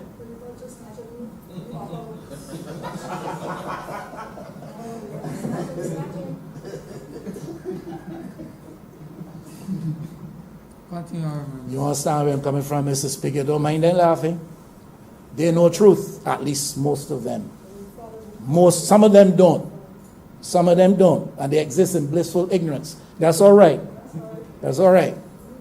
But some of them do know the truth. And so this is the Barbados Day Party voice of that time. Chief spokes, forced savings on people who can't meet their normal expenses, people with mortgage payments and other commitments, but you've issued a bond in their name from which they must opt out, and then along come your friends. And then along come your friends. There's a stony silence in the house, Mr. Speaker. And then along come your friends and snap up these bonds.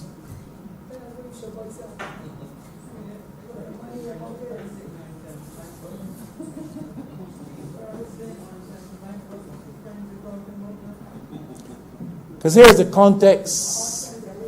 Here's the context. Here is the context. Here is the context in which these... On a point of order. On a point of order. Honourable Precious Rest. The honourable member is now totally not only misleading the House, but he's also misleading himself and seeking to mislead the public of Barbados. In the early part of his speech, he made it clear that the central bank is holding the bonds.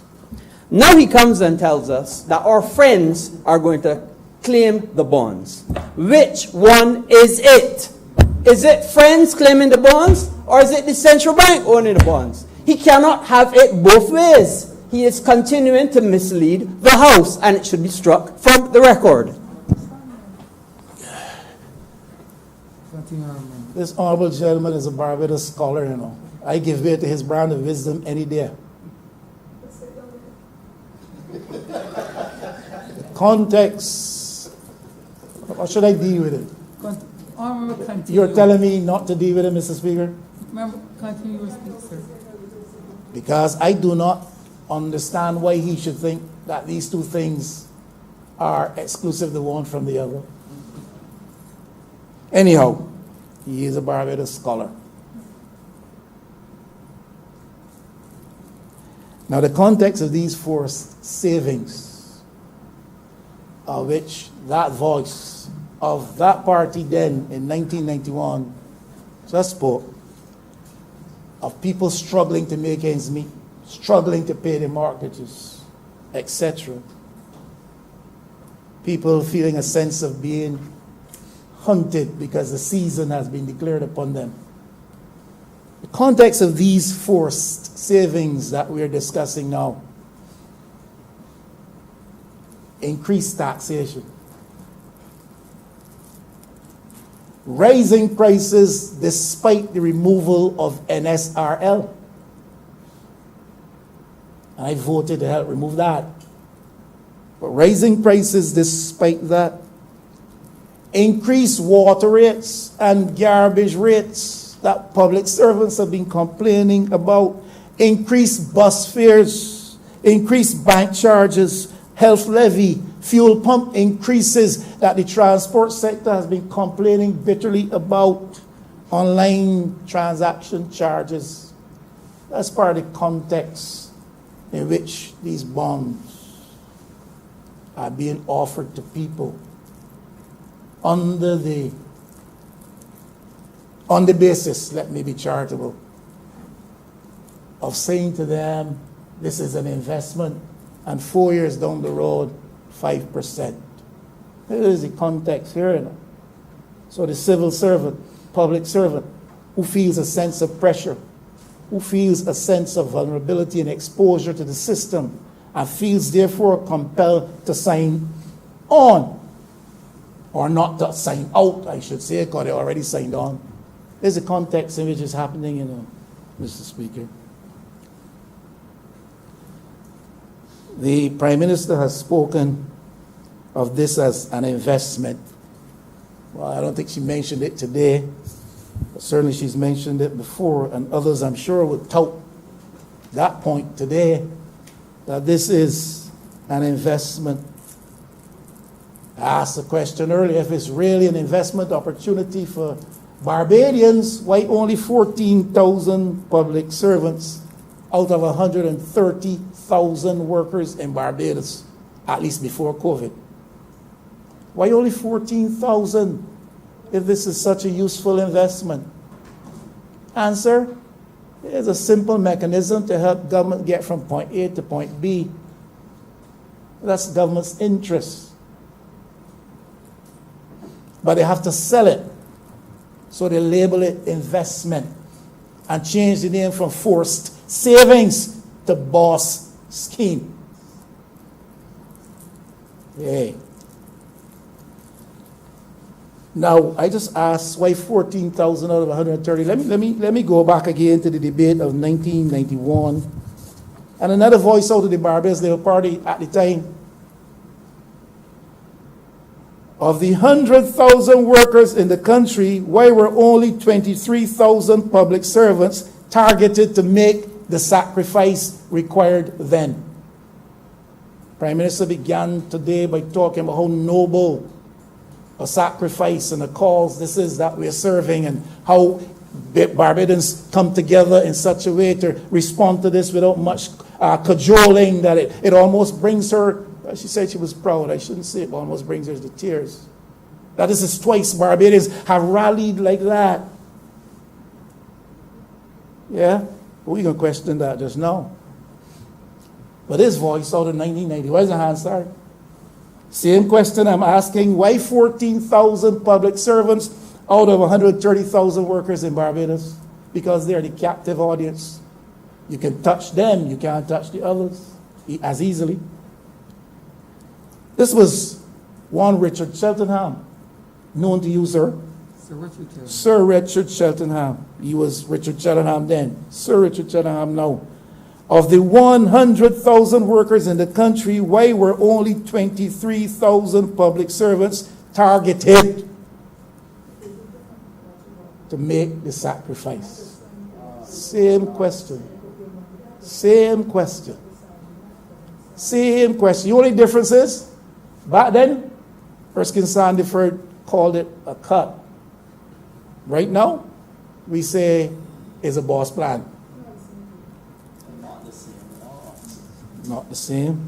It's the same scenario. You're targeting 14,000 out of 130,000. Just as Sandiford targeted 23 out of 100,000 then. It's the same. Circumstances may differ, but it's the same strategy. There was one lady called Billy Miller. Dame Billy Miller now. She spoke to Mr. Speaker. She was concerned about intimidation and victimization. You think I am using those words just to be malicious or political? She used the same terms, had the same concern, and not she alone, I refer to one, two others. But she was concerned about intimidation and victimization of public servants by the then administration. she made an interesting point. You know, Dame Billy Miller, she was Billy Miller then. She said, some people got no forms. Some people got 2 forms. We hear all kind of numbers bandied about, people agreeing. Some people got no forms. Don't forget, the legislation says if there's not a form showing that you opted out, then you are in. It's the speaker, they can refuse for some reason to send you a form. You are not accounted for, so you are in. Some people got 2 forms. So I don't know why I got 2 forms. I can sign twice. The form is saying the same thing. Maybe they made a mistake and sent me 2 forms. Maybe they didn't see the one I sent before, so I can sign another one. You're counted as 2 people haven't agreed. I'm just telling you what the discussion was at the time back then. Billy Miller says, no one knows who is scrutinizing the responses. No one knows who the counting agents are. No one knows who the returning officers are. But Prime Minister comes in here and gives us numbers that the majority of public servants already agreed to this. This thing's still being explained, you know. The process now gotten started, at least I think so. But we already know that the majority, I hear about 92% of a certain subsection of a union. 92%. I don't know how small the subsection, but 92% agree. So that means majority of the union agree. We're in which world? I hear today 500 people, public servants, attending a meeting staged on a questionable legal basis, as far as I'm being informed. As far as I'm being informed, the meeting was not properly summoned and constituted. And 500 people, we are told, 500 people, we are told, a virtual meeting, I think it was. 500 people, we are told, attended, and only 3 abstained, 497 agreed. And then we are told the majority of this union has signaled its agreement with this. This union got about 8,000 people, you know. This union has about 8,000 members. 500, a questionable, a nebulous number, attend a questionable meeting. And then it is said that 497 agree, and that represents the majority of 8,000 in which world? Now, people have to treat to this thing individually under the law. No union can agree to this for me or you or you or me. You have to agree on your own. So tell me how in a union of 8,000 members you can say in questionable circumstances you had the support of 497 and therefore the majority. You cannot give people the wrong impression in an effort to sell your product.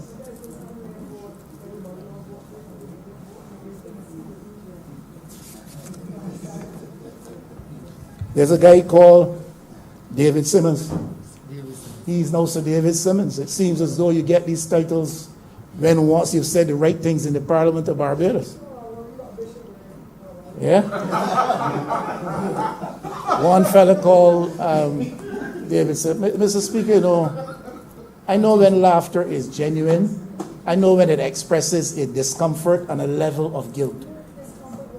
I know when laughter is an expression, a gesture just to buoy your colleagues. I know, so let them laugh. But the people out there will speak and make their own minds. I said at the beginning, I'm not here to tell anybody don't sign out. I'm simply here to give the added picture so that people can be best informed to make their decisions. Mr. Speaker, sir. Right on the point of order, sir. So we sat down and listened now for an hour and a half to the Honourable Leader. And I ain't finished yet. The Honourable Leader of the Opposition. I mean, he has unlimited time, of course. He could speak till midnight tonight. No problem, we'll be here. But, sir, I think, sir, that we should still maintain a certain level of decorum in the Parliament. And I can't say that, sir, when I was an opposition member of Parliament and not now as a government minister, sir. We can't say, sir, a fella called David Simmons, sir. We have to show more respect than that in our own, sir. Sir David Simmons, sir, a former Chief Justice of Barbados, sir. And again, sir, I mean, earlier on he said Sandyford, sir. I mean, sir, is whether you like him or not, sir, Sir Lloyd Sandyford, former Prime Minister of Barbados, sir. If we don't treat ourselves, sir, and people who have made a mark in this country, sir, with certain decorum and respect, who will treat us or anybody else, sir? And so I think, sir, as a minister of this government, sir, I have to raise and say that, sir. A certain decorum must be maintained, sir. It can't be David Simmons and Sandyford, sir. These are people, sir, who have served at the highest level. So I have to intervene, sir. Continue, Honourable. Thank you, Mr. Speaker. Look, I have the highest regard for people who have served this country at this level. I have made public statements to the effect that former prime ministers of this country, and this was with specific reference to Sir Lloyd Erskine Sandiford, former prime ministers of this country have to be treated in a far better fashion than we do. I have the highest regard for Sir David Simmons. I worked with him for a few years as his parliamentary secretary, so there's no disrespect intended over here. The Honourable member for St. James North has got to be able to understand language and expression. When I say a fella named David Simmons, that is not signaling any disrespect.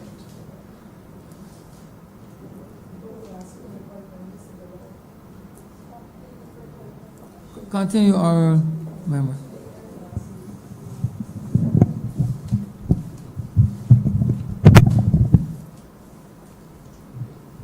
So the Prime Minister does not refer to me as he. She is not a she. She is not a she. Honourable member, you've gone past that. You've gone past that, Honourable member. She started it again. Honourable member, you've gone past They that. started it again. The Prime Minister is a she. Is she not? But Honourable member, you've gone past that, Honourable member. Well, I don't understand the use of the pronoun she. If I say the Honourable Prime Minister in one sentence and the next sentence says she, that is standard use of grammar.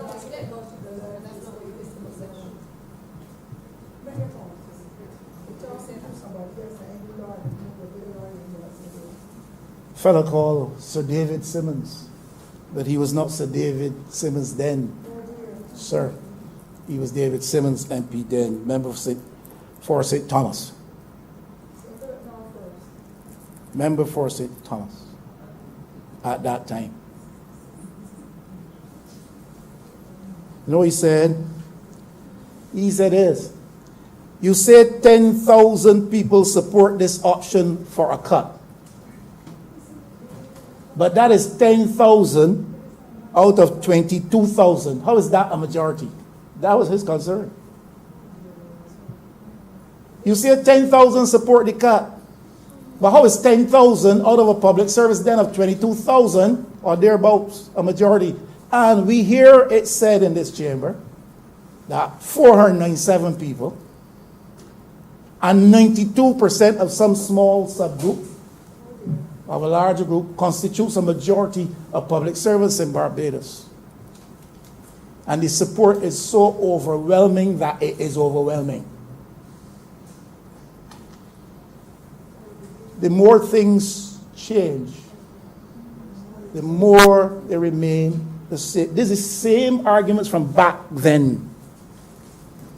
There was a gentleman called Henry Ford out of Christchurch West, now represented by my learned friend.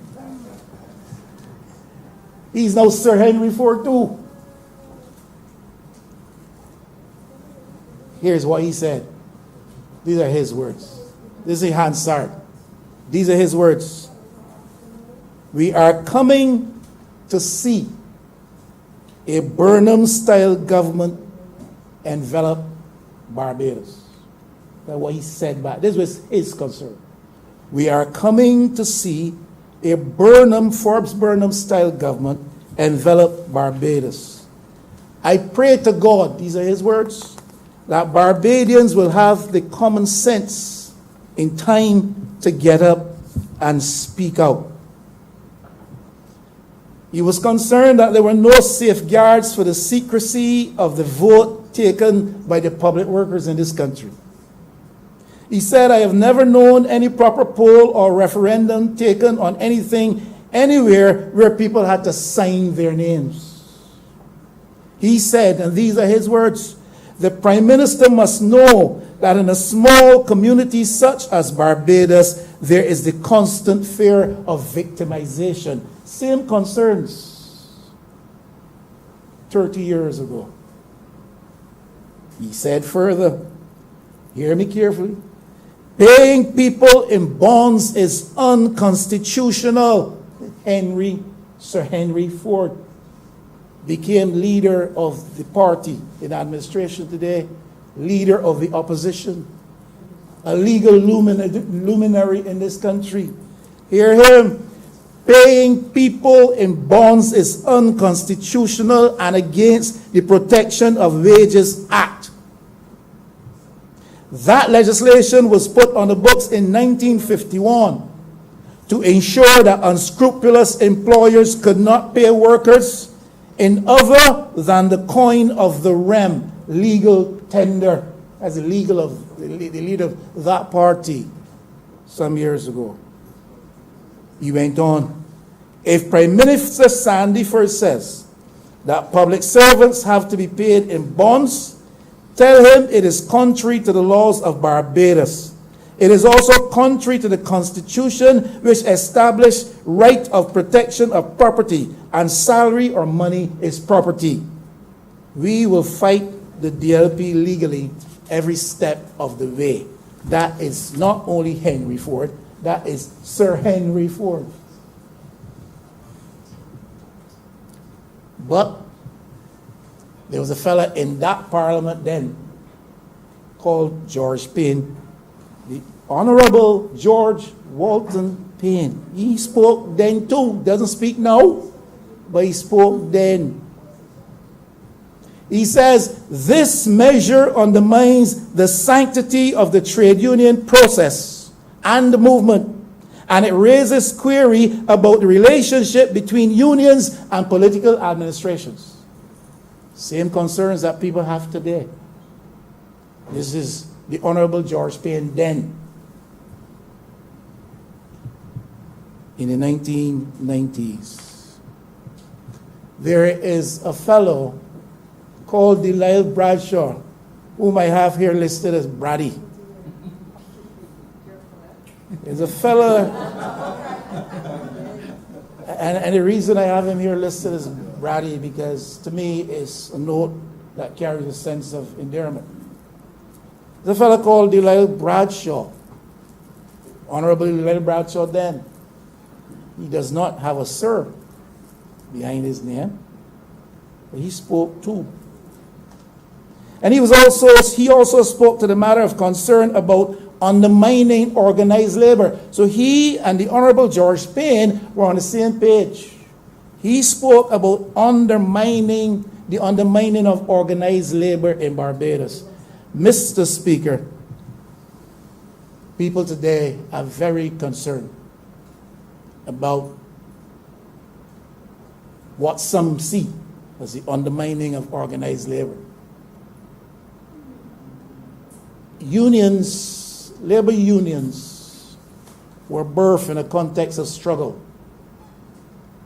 And one of the reasons why the old colonial regimes and the plantocracy interests of the days gone by allowed for labor to organize itself was because it felt that you can the Honourable Member said Michael East would know about these things. Where is he? You can institutionalize the struggle. You know about these things, Mr. Speaker. You studied sociology and sociological development and political history, I imagine. So we were allowed to have unions so that the struggle could be institutionalized and straitjacketed so that you could better counter the struggle or retard its progress. There are those who believe that the big process of consultation and social partnership today is being used to retard the impulse of the struggle, to reverse the gains of the struggle of organized labor. That belief is out there. That perception is out there. Honourable, Mr. Speaker, Give it up. I raise on a point of order because I believe the honourable member is misleading this chamber and the general public. I have listened to him call the honourable member, Dila Bradshaw, who I know very closely, and has sought to connect certain comments made in a debate, I believe back in 1991, in such a way to this debate as to give the inference that he in some way is not supportive of the current piece of legislation before this chamber. How you get to that? And I would want the record to reflect that my consultations with the Honourable Delilah Bradshaw is nowhere near drawing that conclusion, because in fact he totally supports this particular piece of legislation. And I will go further to indicate to you that in this situation there has been no undermining of organized labor, because just as he, and I want the honourable member would know this, because the said member of this, former member of this chamber, was also the Minister of Labour. And at the time when this debate would have been before this chamber, because I remember walking with him in protest against the salary cut, and I believe the honourable member was there also walking. His references to undermining the labour movement was also because at that time it was clear that the attack was really on persons who were in the public sector. And for that, he would have spoken to the attempts by that administration to undermine organized labor. I want the other member to understand that in the course of reaching to this point today, there has been extensive consultation with the labor movement. Extensive consultation, Mr. Speaker. And the honourable member would do well to not mention persons who are not able to defend themselves in this chamber, but to know that so long as I am here and the daughter of Delilah Bradshaw, I will defend his record. Thank you, Honourable. Sometimes I think some honourable members lose a sense of perspective. I am not associating the former honourable member of this chamber, Minister of Labour, Honourable Delilah Bradshaw, with this bill here today in any way. I'm simply drawing parallels out of the debate and the discussion. That's all I said. You can infer what you want. What I said was discussion took place at the time, and part of the discussion parallels with what obtains today. That is, there is a measure of perception that there is an effort on to retard the impulse of organized labor in Barbados. Some people believe that. Never said that the honourable member.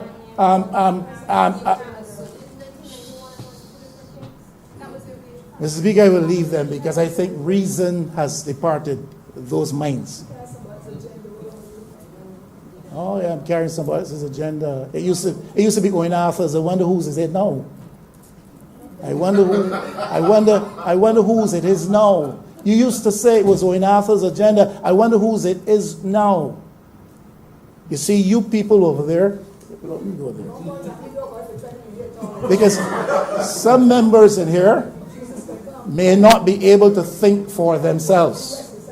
Some members in here may not be able to think for themselves and reason, but I can. And some members in here may not be able to say what they would wish they could say because of their current circumstance, but I can.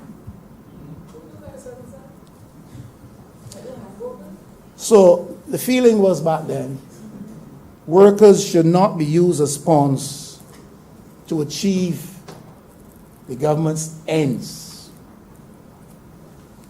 Now, it is bad enough to use people as pawns. It is even worse and more tragic when in an effort to do so, you seek to fool them.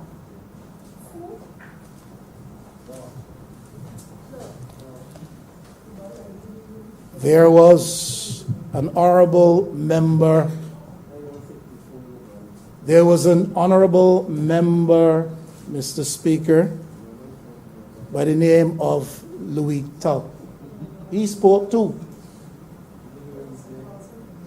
He said salary cuts by any name violate the law. Salary incisions, salary wounds, salary adjustments, which have the potential to create some disadvantage for the public servant, violate the law.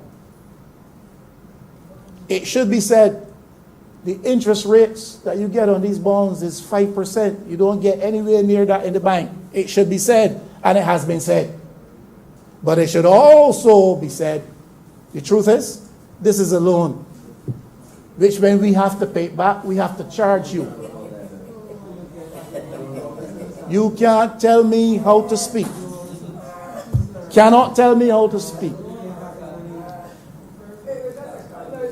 Of course, Mr. Speaker, you can always change the law to achieve your aims. You can always change the law to achieve your aims once you have the numbers. And they have the numbers. But challenges to the viability of unionization should be addressed. And there are challenges to the viability of unionization in Barbados, Mr. Speaker. And if this government's eyes are open, they will recognize that there are challenges to organized labor. What the government needs to do is two things. Make sure that the challenge to organized labor does not come from any of their efforts. And secondly, that private capital, which always seeks its own interests with the big aim of profit, will do what it can to marginalize labor. And therefore, the unionization process becomes a part of the target. Mr. Tull also raised the precept of the principle of protection against the Crown. Mr. Speaker, all I'm saying is that there are some dynamics that must come into this discussion, some considerations that must come into discussion, which were very prominent in a similar discussion almost 30 years ago.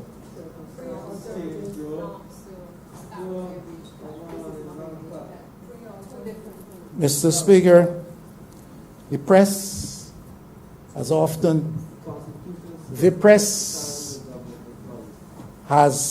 almost with repeated insistence, some members of the press invited me to comment on the notion that there's a labor leadership sellout in Barbados. I have not commented on that out there. No one has ever heard me state that position. I am not saying it here on my feet in this moment. These people went to the best schools in Barbados. The press has often invited me to speak with reference to that matter. I have not expressed any opinion to that effect outside of... Please allow the honourable member outside to of speak, here please. Or in here. Because I know that often from the distance, we judge people's actions by what we think we know, and often we are wrong. I have not expressed a view on that in public, neither in here nor outside. I have resisted supporting that view in any public comment of mine. I will simply suggest that the frustration of labor's struggles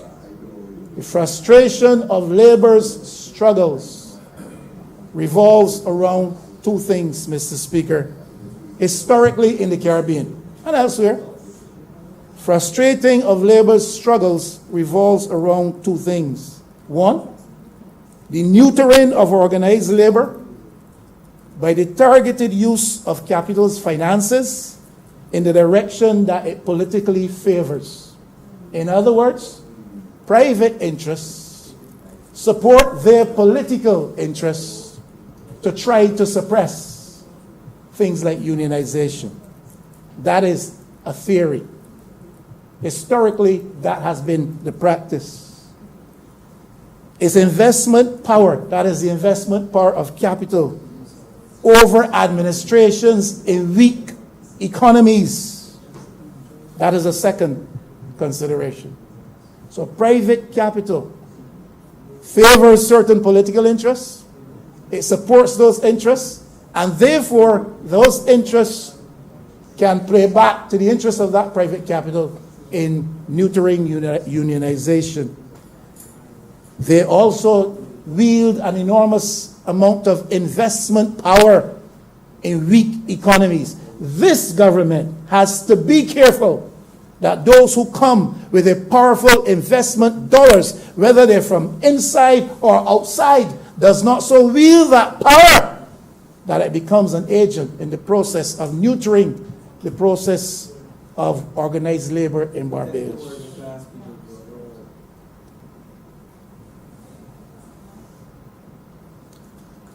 I'm going to soon stop, Mr. Speaker, because I don't think those on the other side can take any more. I really don't think so. You know the strange thing about all of this? They've been listening to me, you know. They don't listen to their own speakers, but they've been listening to me. But that's an irony for you. He's talking so much nonsense, but yet they listen to me. They don't listen to their own enlightened speakers. When I take my seat, observe for yourself, Mr. Speaker. They will not give a generous ear to those who speak for them. Yeah, but of course I'm delusional. I want, before I sit down, to repeat my calls for better wage situations for the police of Barbados, for the nurses of Barbados, for the teachers of Barbados. Let me say my wife is a school teacher. It has nothing to do with that. I used to do some teaching and some lecturing and tutoring. It has nothing to do with that. It is my humble view that these three categories of workers do a tremendous job. Not that others don't, but these people do. And especially in this COVID period, and we talk about frontline people putting their lives at risk and all of that, and we come out on a Wednesday afternoon and applaud. That's good, I'm not decrying that, show appreciation. But I repeat what I said before, in a very tangible way, this country must find opportunity to show appreciation to those who were on the front lines when it mattered, in a tangible way. And if we can't do it in a monetary, financial fashion, let's do it in terms of the time that we can give them a break off from work, but something tangible. But in a general sense, Mr. Speaker, we have to lift the remuneration levels of those who are involved in the teaching service, those who are nurses in the health sector, and those who are in police service and on the front lines and doing a dangerous job. I won't repeat that. I will keep repeating it until... I think we need a better deal for women in the workplace, Mr. Speaker. We need a better deal for women in the workplace, Mr. Speaker. We have today, Her Excellency, a female. The Honourable Prime Minister, a female. I think the DPP is female. Leader of government business, a female, a charming one at that. And I mean that. I don't say things I don't mean. And women have been elevated to some positions of tremendous significance across the landscape of this land. And as we ponder that, reflect that, and celebrate that, because it's a thing to be celebrated, We need to remember the multiple numbers of women across this land who face various types of exploitation every day. And you see this COVID situation? I was saying to a colleague of mine, this COVID situation will greatly increase that tendency on the part of some out there to exploit women in this country. We need a better deal for women in Barbados. The time will come when hopefully we can talk a little bit more about that. Let me close with this one, because I can't quote everybody else. I can't quote everybody else in the world and not quote the Honourable Prime Minister, you know. After all,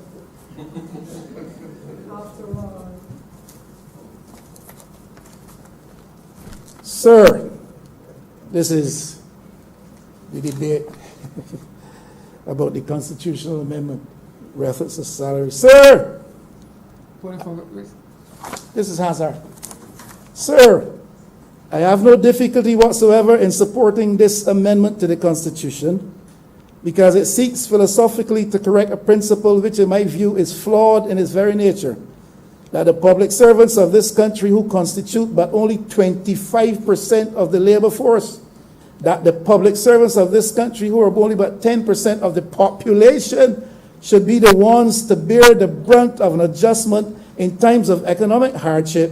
And that is our difficulty with the instance of 1991 when the Public Servants Reduction of Emoluments Act was passed. Now you keep saying, but this is not a cut. That is your argument.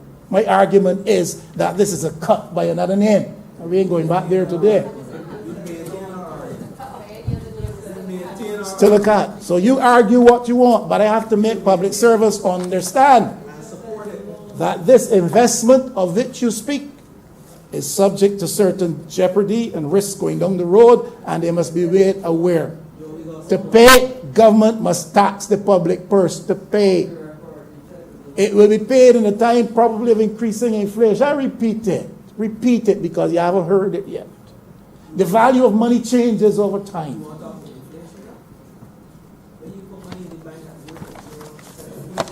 Not making any arguments for the bank. The Prime Minister, Honourable Prime Minister then, she was not.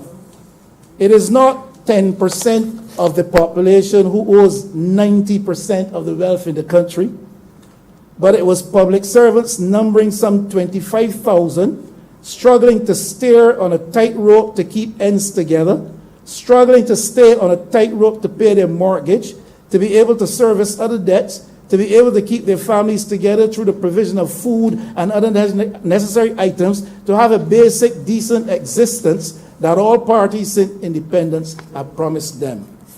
That is the Prime Minister. She understood at the time that you have to be treading carefully when you're dealing with public servants' pay. Let me read this and close. I just wanted to finish, sir, by restating the fundamental philosophical position that divides this Barbados Labour Party from the Democratic Labour Party government, and that is that under no circumstances do we believe as a political party and as a government that a government must use the right to cut its civil servants' salary as a method of economic management in this country. And I can go on, but I'm going to stop there. Now the argument I am putting hinges upon how you define this boss scheme. They define it as an investment. That's how they define it. I say if you consider all things about this thing, this is a wage adjustment that amounts to a cut for public servants. Because the value of your every dollar earned in your salary today, in given circumstances down the road, may very well not be the same. I thank you. Honourable Leader of Government Business. Thank you, Mr. Speaker. I think this is an appropriate time for us to cut. And perhaps adjourn, suspend Mr. Speaker until 2:45 p.m. this afternoon. Yeah.